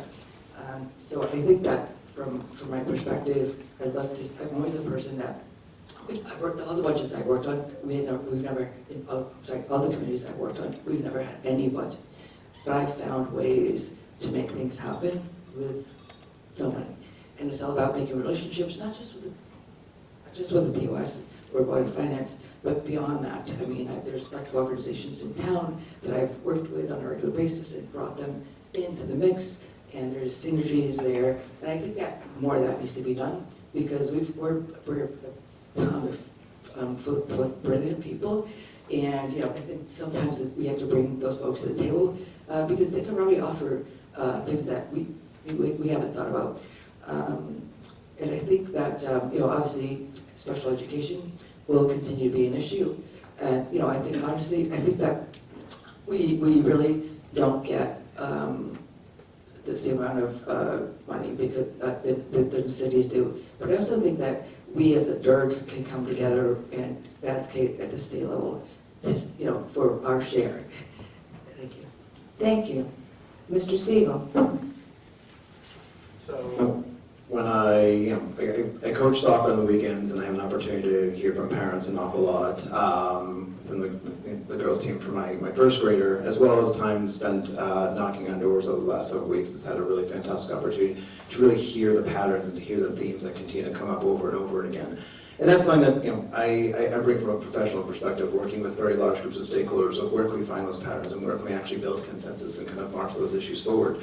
And the thing that I continue to hear over and over right now is certainly issues around phones and start time coming up over and over again, but in general thinking about how we invest in the future, how we think about building for a dynamic world around AI and the nature of education changing and how much are we relying on screens, and how we use technology not as a crutch, that is a leverage point to allow our students to grow and think more critically. Now, there's a large body of research around phones and start time. I think that it was great to see last night at the meeting that the conversation is advancing. In general, my point of view on all these things is somebody who is not so on the board and certainly don't necessarily bring the domain expertise of what's kind of local to policy around education, but looking where there's consensus issues, looking at bodies of research and making sure we're driving the conversation in a bipartisan way. One of the things I think is fantastic is this town does value moderation. It does value that ability to consensus and drive towards where we can meet in the middle. But I think in terms of those priorities around phones and start time, I'm glad to see those being addressed and discussed. Thank you. Ms. Rice?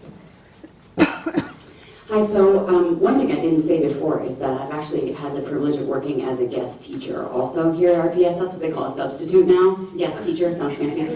I think for me, the biggest issue is, I'm going to say mental health, but really it's looking at the whole student.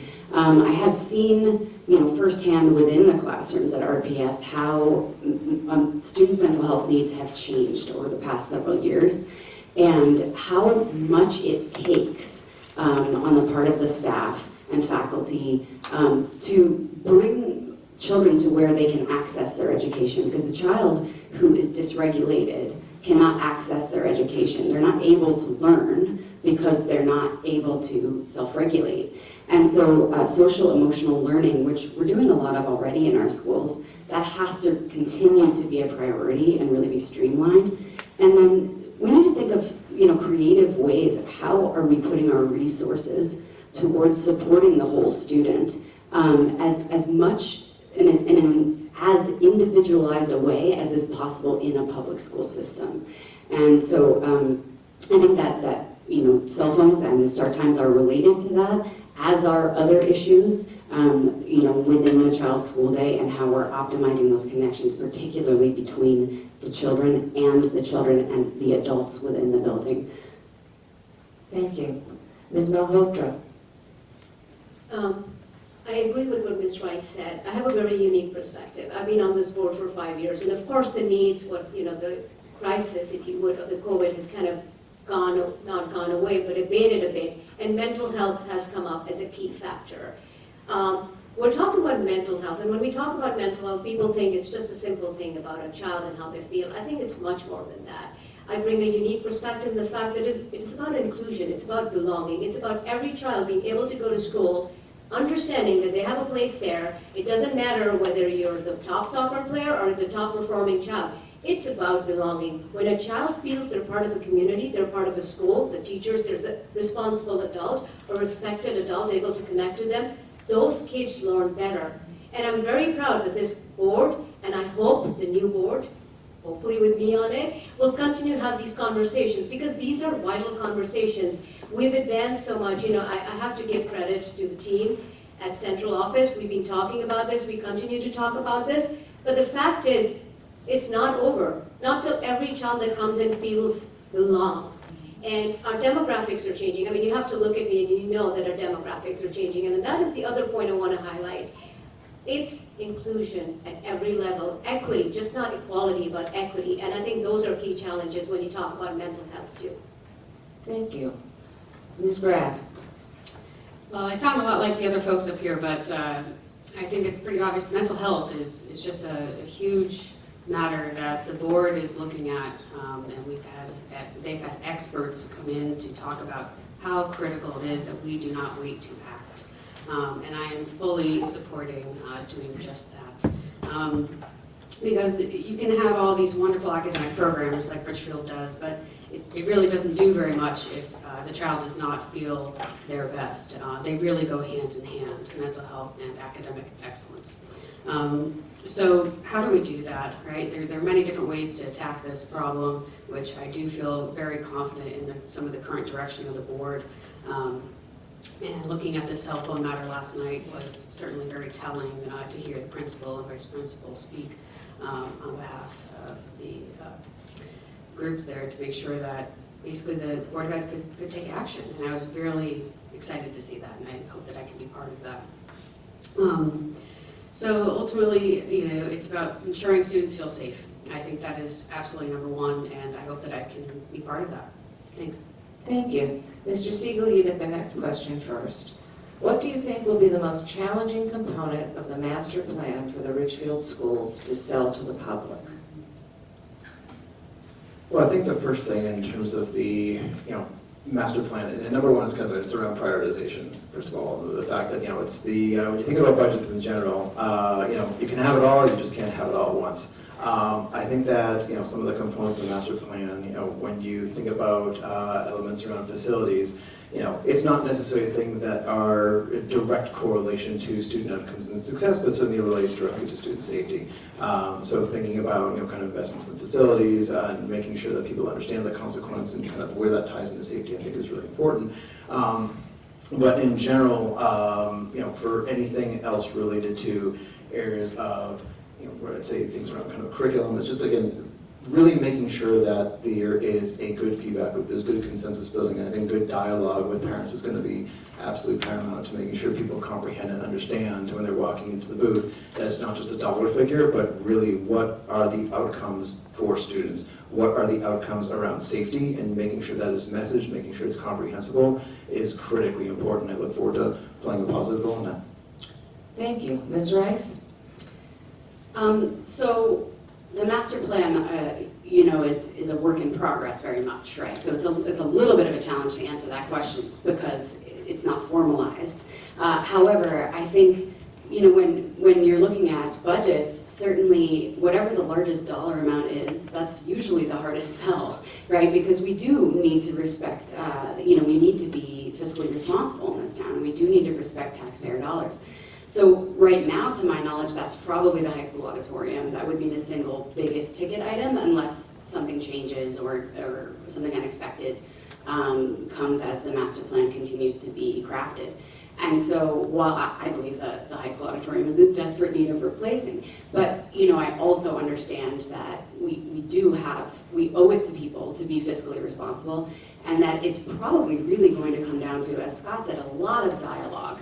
A lot of open conversations, a lot of answering of questions. If you remember with the public safety facility last time, it felt, and through no one's fault, but I did hear a lot of people saying that, I just don't have enough answers to my questions.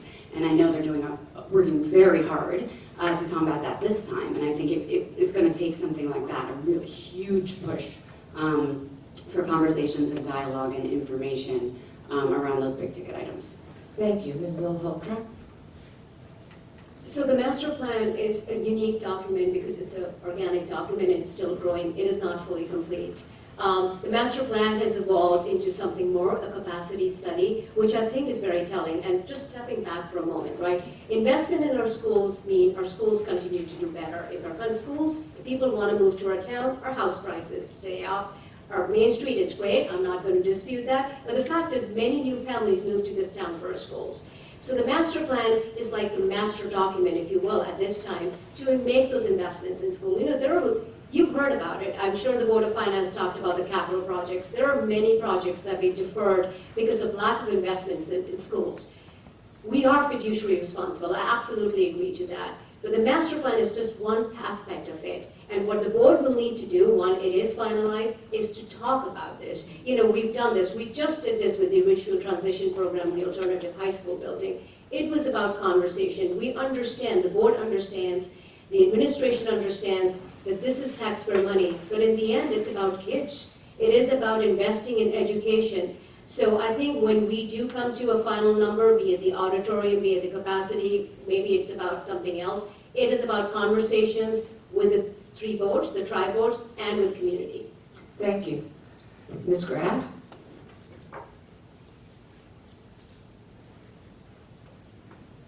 Yeah, so the master plan, right? It's interesting, because this was actually one of the first things when I had coffee with somebody that I asked about.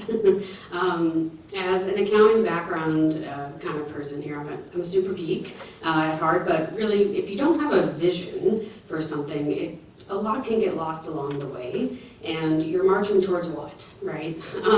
So as I dove deeper and deeper into this, I was excited that we had a master plan, learning that, okay, this is to secure some grant funding. That's great. With my background in accounting, I've done some grant audits, and I know that that is an intricate process. So I was excited that we had somebody looking at getting grant money. That certainly can help our bottom line grow.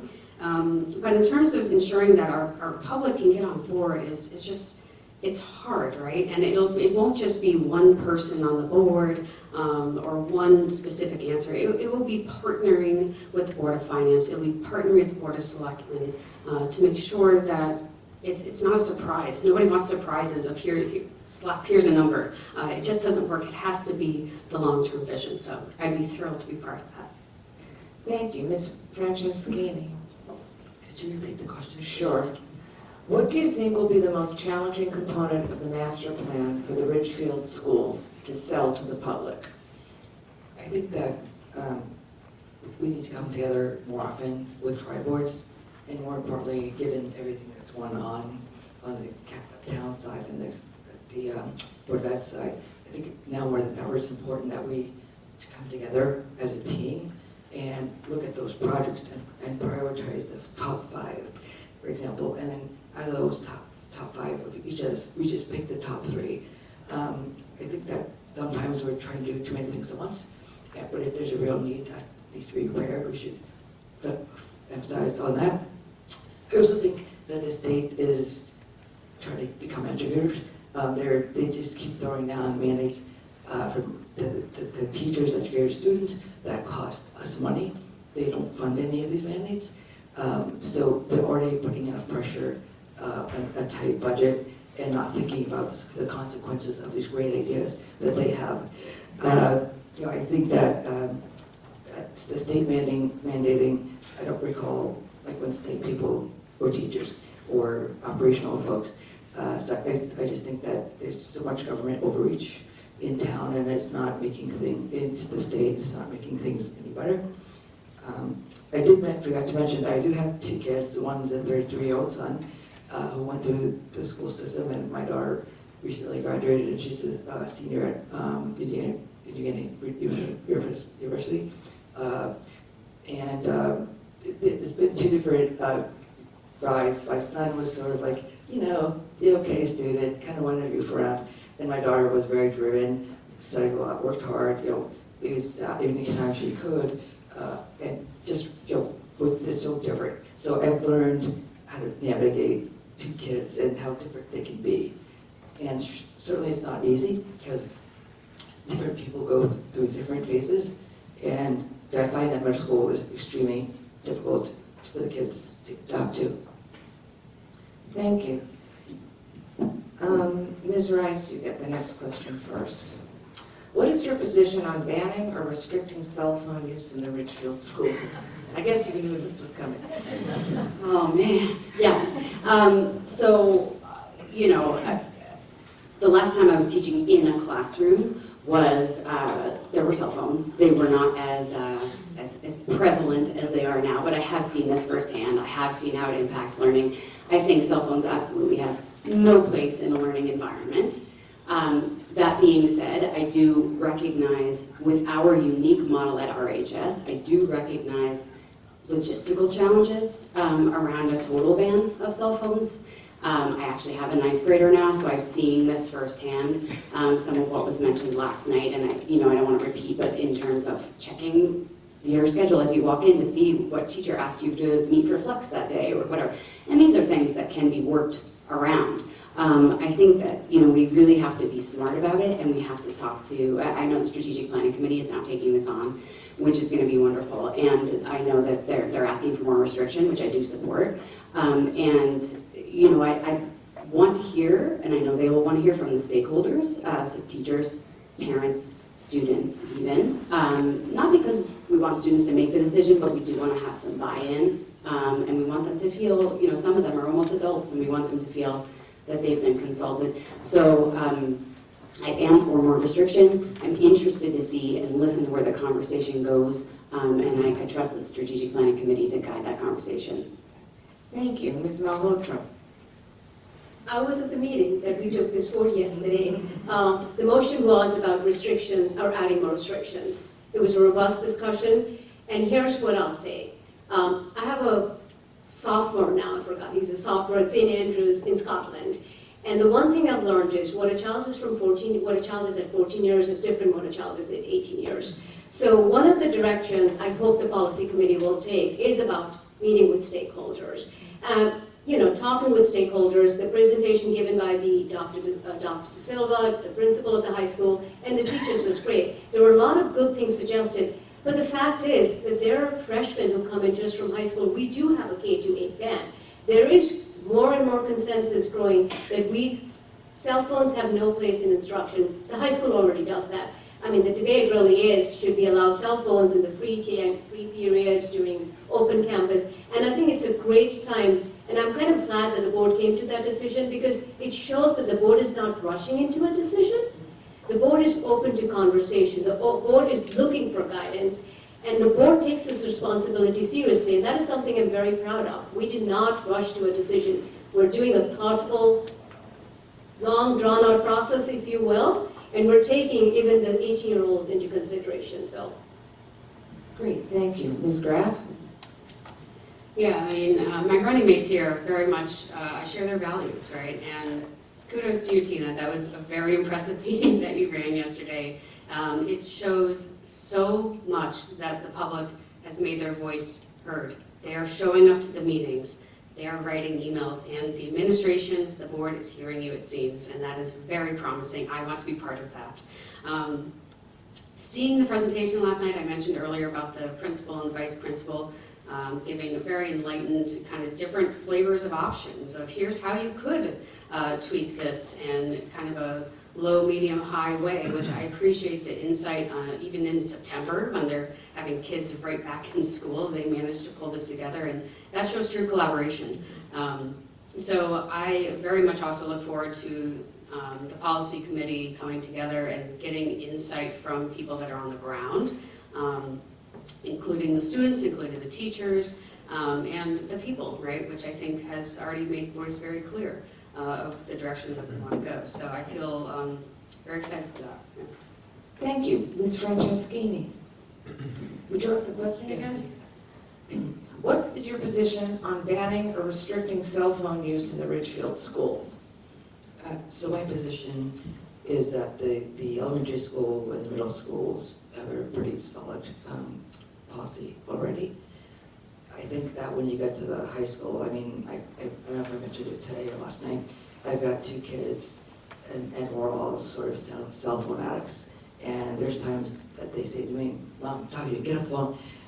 But I think that we have to just really lock them down and not be able to get them out. I think it's what they needed though. Like AI is going to change the world. People who are freshmen now, the whole world will be changed by the time they graduate. So we need to integrate technology in ways that will set them up for success, but also make people more efficient and save that time for more one-on-one teaching. I think at the end of the day, the education environment is going to become more of a facilitator environment. But I also think it's important to do the basic reading, Or as far as phones, I mean, I think we should just put a payphone in every school. That's how it was when I went to school. And that would, everybody has to call home and just call the payphone. I think they still sell them. So that would be another thing. But I still think it's important that folks like my daughter, she had to get calls. People wanted to go into work earlier. I had to have her pick up, something, the bus, whatever, at the store, whatever it is. And also just pick up her brother or sister. I think that as the older adults, they have more responsibilities, so they should have phones, but not in the classroom. Absolutely not. Because Brickville's implemented this for over a year, and a teacher happens to be a neighbor of mine, and she said it's been great. The kids just talk to each other, have real conversations again, and I think that's what we have to get back to. Because every time I see a child walking down the road, they're just head in their phone. So Thank you. Mr. Siegel. So, first of all, I think that something that we can be proud of as a town is exactly what happened at the meeting last night. It was democracy in action in terms of the participation from parents, in terms of the thoughtful dialogue that was respectful. It was great to see the issue advance, and again, I think it has been a thoughtful approach. This conversation has been going on for several months, if not over a year. So I think that it's great to see that progress being made. I will candidly admit, working in technology for 20 years, I'm actually a screen minimalist. Now again, I'm not here to represent my own opinions. I'm here to make sure I'm serving the community, and making sure I am looking at the consensus picture on what folks actually want to see, what is a practical approach. But the reality is, there is a body of research that exists. There are many, many essays and papers that have been written on the detrimental effects of phones on academic and social and emotional welfare.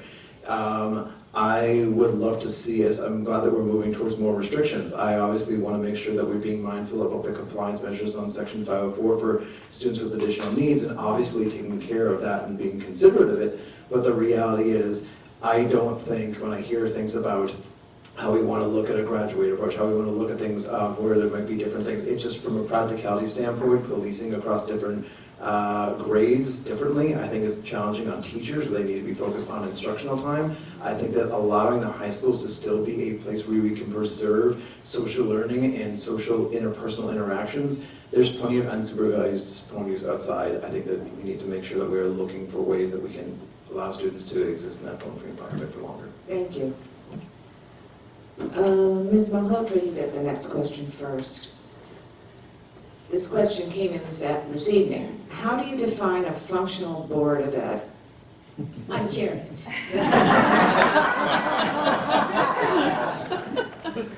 It takes work.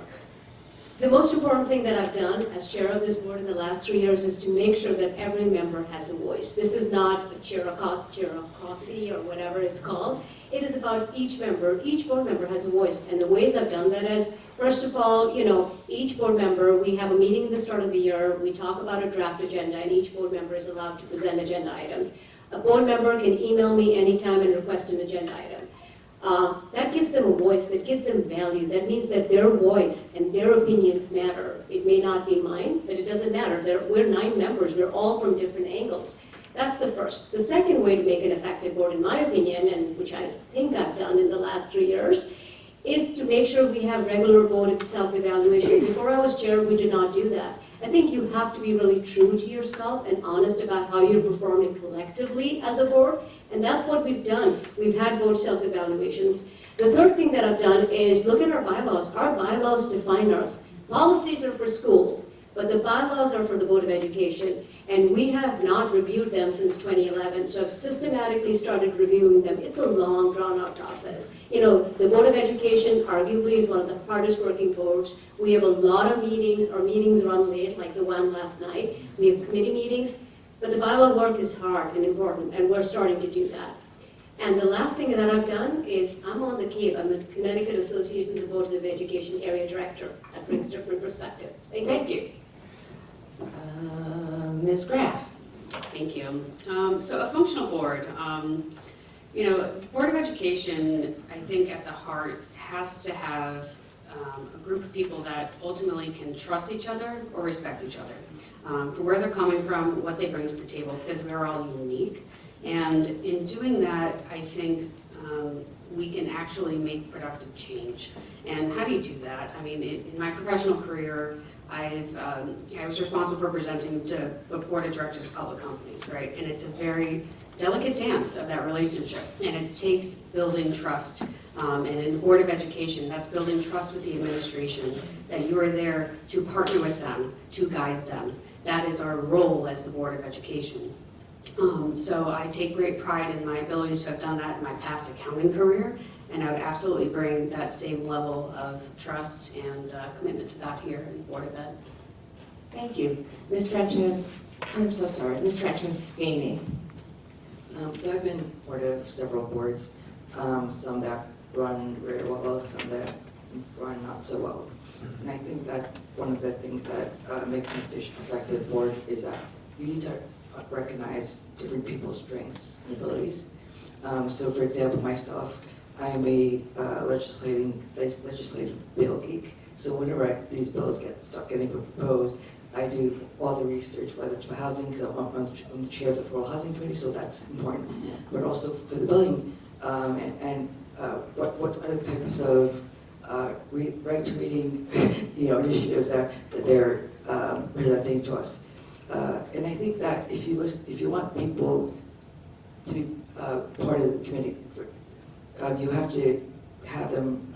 You have to give them the opportunity to speak and contribute, because contribution at the board is important. And if we feel like we're not contributing, we're not going to be as effective as we should be. So I think it's important that we all have a voice on the table. And it's also important to bring parents' voices to the table. I have on my platform is to bring the outreach committee back to life. It once was available, but somehow it went away. And I think if we had open conversations with parents and about the cell phone, in high school, people have to, jobs or whatever it is, it's not as easy. Maybe there's a family that needs to get home, and because they have to pick up their kids, maybe the family doesn't have money for a cell phone. So I mean, that's the other thing is like, are we keeping in mind that the folks that don't have money to pay for cell phones? Because not everybody does. Our committee is becoming struggling more and more. Thank you. You can finish your sentence when that happens. Okay. Mr. Siegel? So, the lag in this. So I look at this as a lens of a current CEO and board chair of a nonprofit right now. And when I think about what makes a functional board, and I think this translates directly to the Board of Education, is first of all, it's executive leadership. You start with an aspirational vision. People want to be inspired. People want to know what that North Star is, from the administration to the teachers to the parents, to believe that we are striving for something bigger and greater, and espousing that and sharing that broadly and widely and frequently is so important. I think that there's an amazing foundation in that, and continue to build on that. Actionable, measurable goals. It's great to talk about things, but how do you know if you're actually successful in getting there? You need metrics, and you need ways to determine if you're actually, those tactics are achieving the goals. How do you measure those things? And then clear, concise, consistent communication to all stakeholders. If you're doing a great job and that's not getting out, again, to the administration, to parents, to the community, then some of that's all for naught, and we need to make sure that we are advancing, that we are showing that progress. From a governance perspective, the board needs to take an active role in driving progress, to get in the weeds, to understand the details, to understand why, the hows, what vendors, how are we actually doing these things. Creating policies to guide the administration. This should be a tide raising all boats type of work. Everybody should be winning together, the board, the administration, this community, and our students.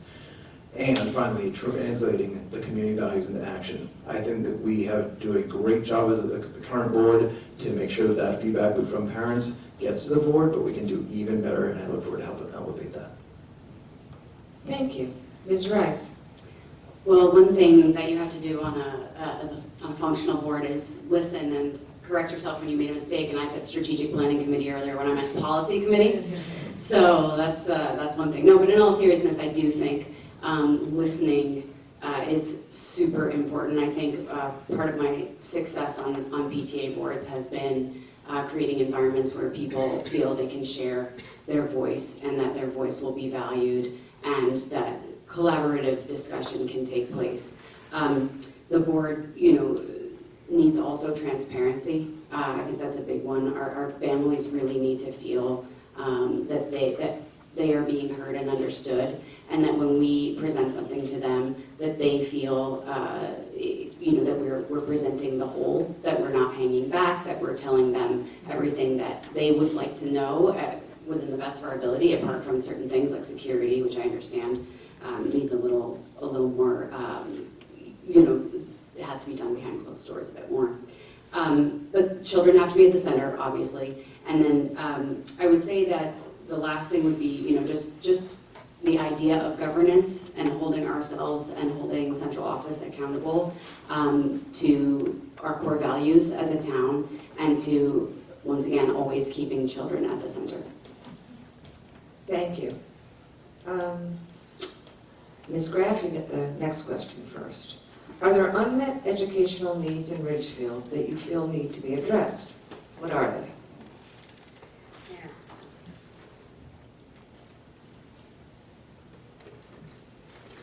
Unmet educational needs, yes? Okay. I'm an accountant by trade, right? And I very much value our administration and the experts in the field. That being said, I am very excited about the new programming that is coming into our schools.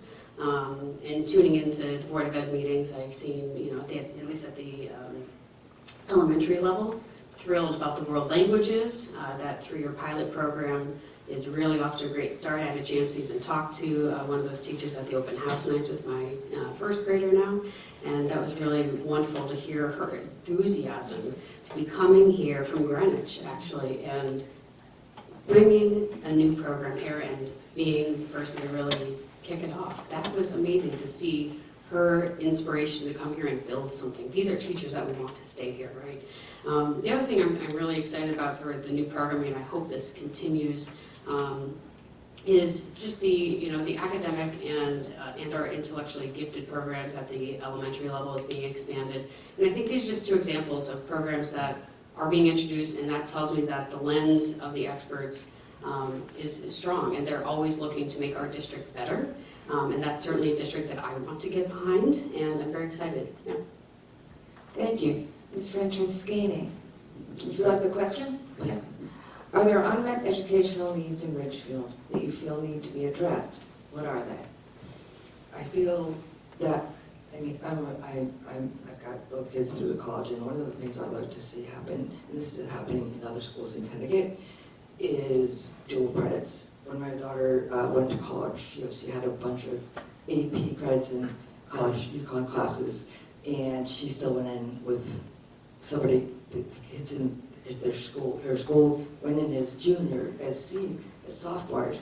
And the reason for that is because they offer dual credits at their high schools. Now, why is that good? Because kids and parents are getting saddled with college debt, unsustainable college debt. And if there's a way for us to take the load off by integrating programs such as that, I think it helps everybody in the long run. And I think that it's important that we look outside the lens and beyond school, because when parents like me who've been here 25 years and have seen things grow, change, not happen, it provides an important point of view. And I think the relationships that I've had on other boards, I'm able to see those boards and figure out, this partnering with this group may make sense, whether it's for the kids' relationships or offering them more internship as buddies. And and I think that the other thing that's important is I'm a big recycler and food scrapper, so I met a bunch of people at the recycling center this weekend, and I think that our kids need to continue to be educated on the climate. That'll be a very big thing they'll be facing in the future, and I think they need to understand how they're contributing to that in a bad way. I think people throw trash, or if you just throw a bunch of food in garbage instead of recycling it and turning it into compost. I mean, these are the things that I think will generate responsible citizens who appreciate the earth. Thank you. Mr. Siegel. So I think that really, in terms of the role of the Board of Education, one of the things that it's a challenging role, it's something that carries an immense importance. We're effectively stewards for how do we think about the future leaders of tomorrow. And that doesn't necessarily mean you're talking about captains of industries. You're not necessarily talking about award-winning artists or CEOs, but people who are out there being good citizens, who are out there being good neighbors, and thinking about the world practically, and thinking about ways that they can just kind of add value to their own communities in the future. And anecdotally, when I think about kind of unmet needs and what I hear from parents, especially the elementary levels, again, more world education, more exposure to kind of other cultures, kind of starting at that early age. But I think in general, one thing that's incredible, Ridgefield, is where we are geographically. We are so close to the center of capitalism in this country. We are also surrounded by incredible agricultural economies. I think that there are ways that we can be thinking more creatively about celebrating trade schools. When you think about the advent of AI, how do we actually think about alternate pathways? Not everybody's going to be doctor, lawyer, banker. How do we get creative about ways that we can expose students to practical knowledge, financial literacy? There are so many things we can do. We can test these things. There are people who have been raising their hands, private funding, grant programs. I think we should be thinking broadly and creatively about ways that not only are we serving our students, but thinking about ways that they can have exposure to practical knowledge and practical application beyond the already great foundations we have in the classroom. Thank you. Ms. Rice. Yeah, I want to echo what Scott said about alternate pathways. I think that that's something we've gone away from recently in education, and I think that that's an important thing to look back at again and to invest in. Also, I've seen a lot of progress over the past several years in terms of curriculum in this district. Comparatively between my two children and the changes that have been made, I think we want to keep that positive pressure on curriculum. One particular area of growth, if we want to get real specific, is like middle school foreign language. That's an area that needs a little bit more attention, I think, if you want a really specific answer. Also, the transitions from 5th to 6th grade and 8th to 9th grade. Those again have improved. We need to improve those a bit more, I think, to scaffold so that students are ready for those big transitions. And then I would say the AIG, we're making progress with that. That's certainly something that has been an unmet need up to this point. I also want to echo what Catherine said about the middle school foreign language. I think these are all opportunities for growth. And, furthermore, the last point I would make is also emphasizing that I want to hear what other people think the unmet educational needs are, what the rest of the community thinks, because my experience as a parent is certainly going to be different from theirs, and that's my job as a board member, to listen to those stakeholders.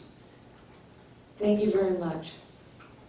So I want to just let everybody know that this conversation about trade school and alternative pathways will be coming to a Board of Education agenda soon, because this is something we've heard multiple times. Personally, I speak 5 languages, and I want to echo that. The lack of exposure to our kids in elementary to foreign language is something I think we have to build on. I'm not saying it's an unmet need. We've started the progress. We've added 2 teachers. I give credit. There's a systematic approach, but I think we need more foreign languages. And I'll tell you why. When children are immersed in a language, it's a sense of belonging. They understand it's just not about the language. It's about the culture. It's about learning beyond that. And our vision of the graduate is about global citizens. So I think that is an unmet need we're talking about. The other thing, I remember I was at a Danbury board meeting, and one of the things that Danbury High School does well is for their seniors, they have they have a nursing program, a 1-year CNA, RNA. I think those are unmet needs. Our kids do great, don't get me wrong. Most of our 90%, more than 90% of our kids go to colleges, but there are a lot of kids, we have to give them these opportunities. So having programs like that is, I think, an unmet need. I'm looking forward to having these discussions at the board table. If I'm back at the board table, I hope to bring to them. Thank you. Thank you very much. So it is time to turn to the closing statements. So everyone gets 2 minutes, and the person who went last for the first one is supposed to go first, and my numbers look wrong. I think actually that means it's you, Ms. Malhotra. You go first. So as the only incumbent and one of the longest serving board members of the current board, I bring proven leadership and understanding of our schools that no other candidate can offer. I've been on this board since 2020 and chair since 2022. I've helped shape Ridgefield's vision, from creating the vision of the graduate to passing budgets that are supported by the community. I work directly with the first select person, board of select people, the board of finance, and our state reps, because strong schools depend on strong partnerships. Collaboration just isn't a goal, it's how we deliver results. I'm a CAPE director too. I lead with listening, I act with purpose, and I serve with heart. And if you know me, you know that's true. I've strengthened transparency, I've improved communication, and I've ensured not only every board member, but community members have a voice at the table. We just have to watch yesterday's meeting for this. I show up. PTA Council, town events, Q&As, I'm there. Because partnership builds trust, and trust builds strong schools. But here's the fact, I'm just not a board member. I serve this town. I'm a lifelong volunteer. From a PTA leader to what I do now. I'm on Youth Commission, I'm on Prevention Council, I'm a board member for SOAR, I'm a board member for ABC, I'm a member of Rotary, I'm also a member of the League of Women Voters. I'm still president of Lions Heart. I've given my time and heart to this town. Service keeps me connected to every member of this community. It reminds me why I'm here. It is in service, it's about Ridgefield families. I bring my whole self to this work. I'm biracial, I speak 5 languages. I've lived and been educated around the world. I'm proud of that. That perspective helped shape me who I am. I listen deeply, I build bridges, I find common ground where it matters most. I'm running again because leadership matters, collaboration matters, representation matters. My voice matters because it reflects the voice of this community. Diverse, caring, and deeply committed. I just don't talk the talk, I walk this walk. Thank you. Thank you. So sorry. Ms. Rice. Okay, so there's so much I'd like to say. It's a little hard, but actually, you know, I think I love this town. I've lived a lot of places in this country. When I moved to Ridgefield, I really didn't know how I would feel about being here. I thought it might be another stopover, but my husband and I, we spent a few years here, and we said, we really love this place. There really is something special here. And I had the opportunity to become PTA president in the fall of 2019 of Branchville Elementary, and I had no idea, of course, that a pandemic would hit in 2020. And I'll tell you, I never learned so much about community as I did being a PTA leader during a pandemic. And what it taught me was we have to come together in the common interest of our community, our students, our families. And we did a great job at that in that moment because we had a common enemy, you know, the virus. But we carried that through in the Branchville PTA. We did a lot of work that was really important work. I thought PTAs were about bake sales before I became a PTA leader. And I discovered actually you can do real things. You can make real change. You can put recycling programs in. And you can do a DEI committee that everyone loves and nobody complains about, that then spreads to other schools within Ridgefield, which is another experience that we had at Branchville. And you know, as a PTA council leader, I had an opportunity to learn about the issues facing all of our schools. I think between my career as an educator and a school administrator, also I was an assistant principal for a little bit, my work as a substitute teacher in this district, my work as a PTA leader, and my role as a parent, I bring a really unique lens. I've worn many hats. I work really hard. I care about this. I really feel called to do this work, and I'm hopeful you'll give me the opportunity. Thank you. Mr. Siegel. So, I was raised in a house where my parents told me, get in the arena, be intentional with your time. I'm going to ignore the feedback for a second. Oh, yeah, if you could read that one. And I've tried to lead a life in terms of not just building a successful career, to being a CEO, to working with stakeholders, to building consensus, to getting things done in the face of adversity over and over and over again, but to make sure that I am prioritizing my family, my kids, my neighbors, my community. And as a dedicated father of 2 who are just getting started, I've got skin in the game. I'm not going anywhere. I'm thinking about the graduation years of 2036 and 2039, so I take a very, very long vision of this. This town is unbelievably special. I'm so humbled to be part of this community and how quickly we have made such close friends and tight bonds with businesses, with neighbors, and how much I want to make sure I'm investing in my kids, in my neighbors, and in this community, and delivering results, not just promises. It's what I've done professionally for years. It's what I've continued to do. I want to make sure people are being heard. I care about feedback loops and I care about output. I've been tough on budgets. I hold myself accountable and I want to be available to people. So in general, when I look at what's happening at a national level and how great of a community this already is, it's an opportunity to be stewards, to demonstrate and represent the values and set an example for our students and for our kids to lead, to collaborate, to reach across the aisle, to ignore things that are happening and show that we can actually build great things, get things done, advance, and build for a future together for our students. So I hope to have the opportunity to do that. I hope to serve this community in this capacity. And thank you. Thank you. Ms. Franceschini. So I think that when you're looking to put someone in your job, you look for experience, knowledge, and history. And history is important because if you've got folks in this room who have kids who've gone through the system, and you've seen some of the things that have happened, I think it's important to know that things like school start times, for example, got shut down months before. And by the way, schools are reversing those school start time positions. I believe in fiscal responsibility. If we want to spend $4 million on a new bus route, we need to take $4 million away from somebody else. Because I'm not going to ask the voters to pay more. I want to pay less. I'm going to handle the budget like I do my household. I live below my means, and I think it's important that we respect taxpayers' money. So I think oftentimes money just seems to be handled in not the most effective ways, and we don't look for other areas to help augment that or offset that.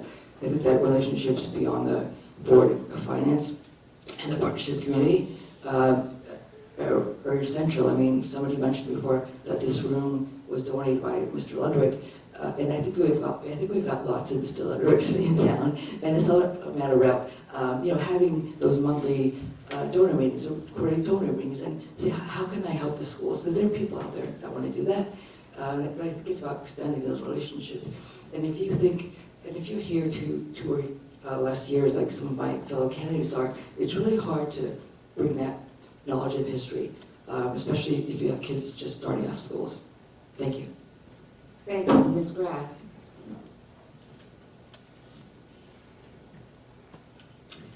Hello. What a fun evening. I'm really honored, and thank you again for hosting us into the library. It's been really great. So, none of us would say that we want the next generation to be worse off, right? We're all here because we're committed to apply our time and do that to the best of our ability. No, none of us would say anything different. But it's really making sure that each of our students and our staff have the chance to grow. Our students and the staff. I think that's really critical. If they don't feel supported, I don't think the school system can really work. Because if you don't have good teachers that feel motivated, how can they possibly do the best job for our students? I think that isn't critical from the Board of Education to do our work and do it in the board meetings, of course, so that it all seems seamless for the students. They just show up and they have a great experience. The teachers, they get paid on time. Everything works out well. They have competitive benefits. You can't take that for granted. It takes a lot of work. So I'm a parent of 2 young girls, and as you've heard, I'm a financial professional. You can count on me to give you grounded, analytical evaluations of all decisions that come to the board. That's me. Anybody that knows me professionally, in my career, or personally, they would say, you only do things 110% or nothing. Tonight I have to go finish my daughter's birthday cake, and she wants orange cream with everything inside and 2-tier. I'm going to do it because it matters, right? To really give our best. So I ask that you vote for our slate. We are here to work hard for you. So thank you so much for coming out. Thank you.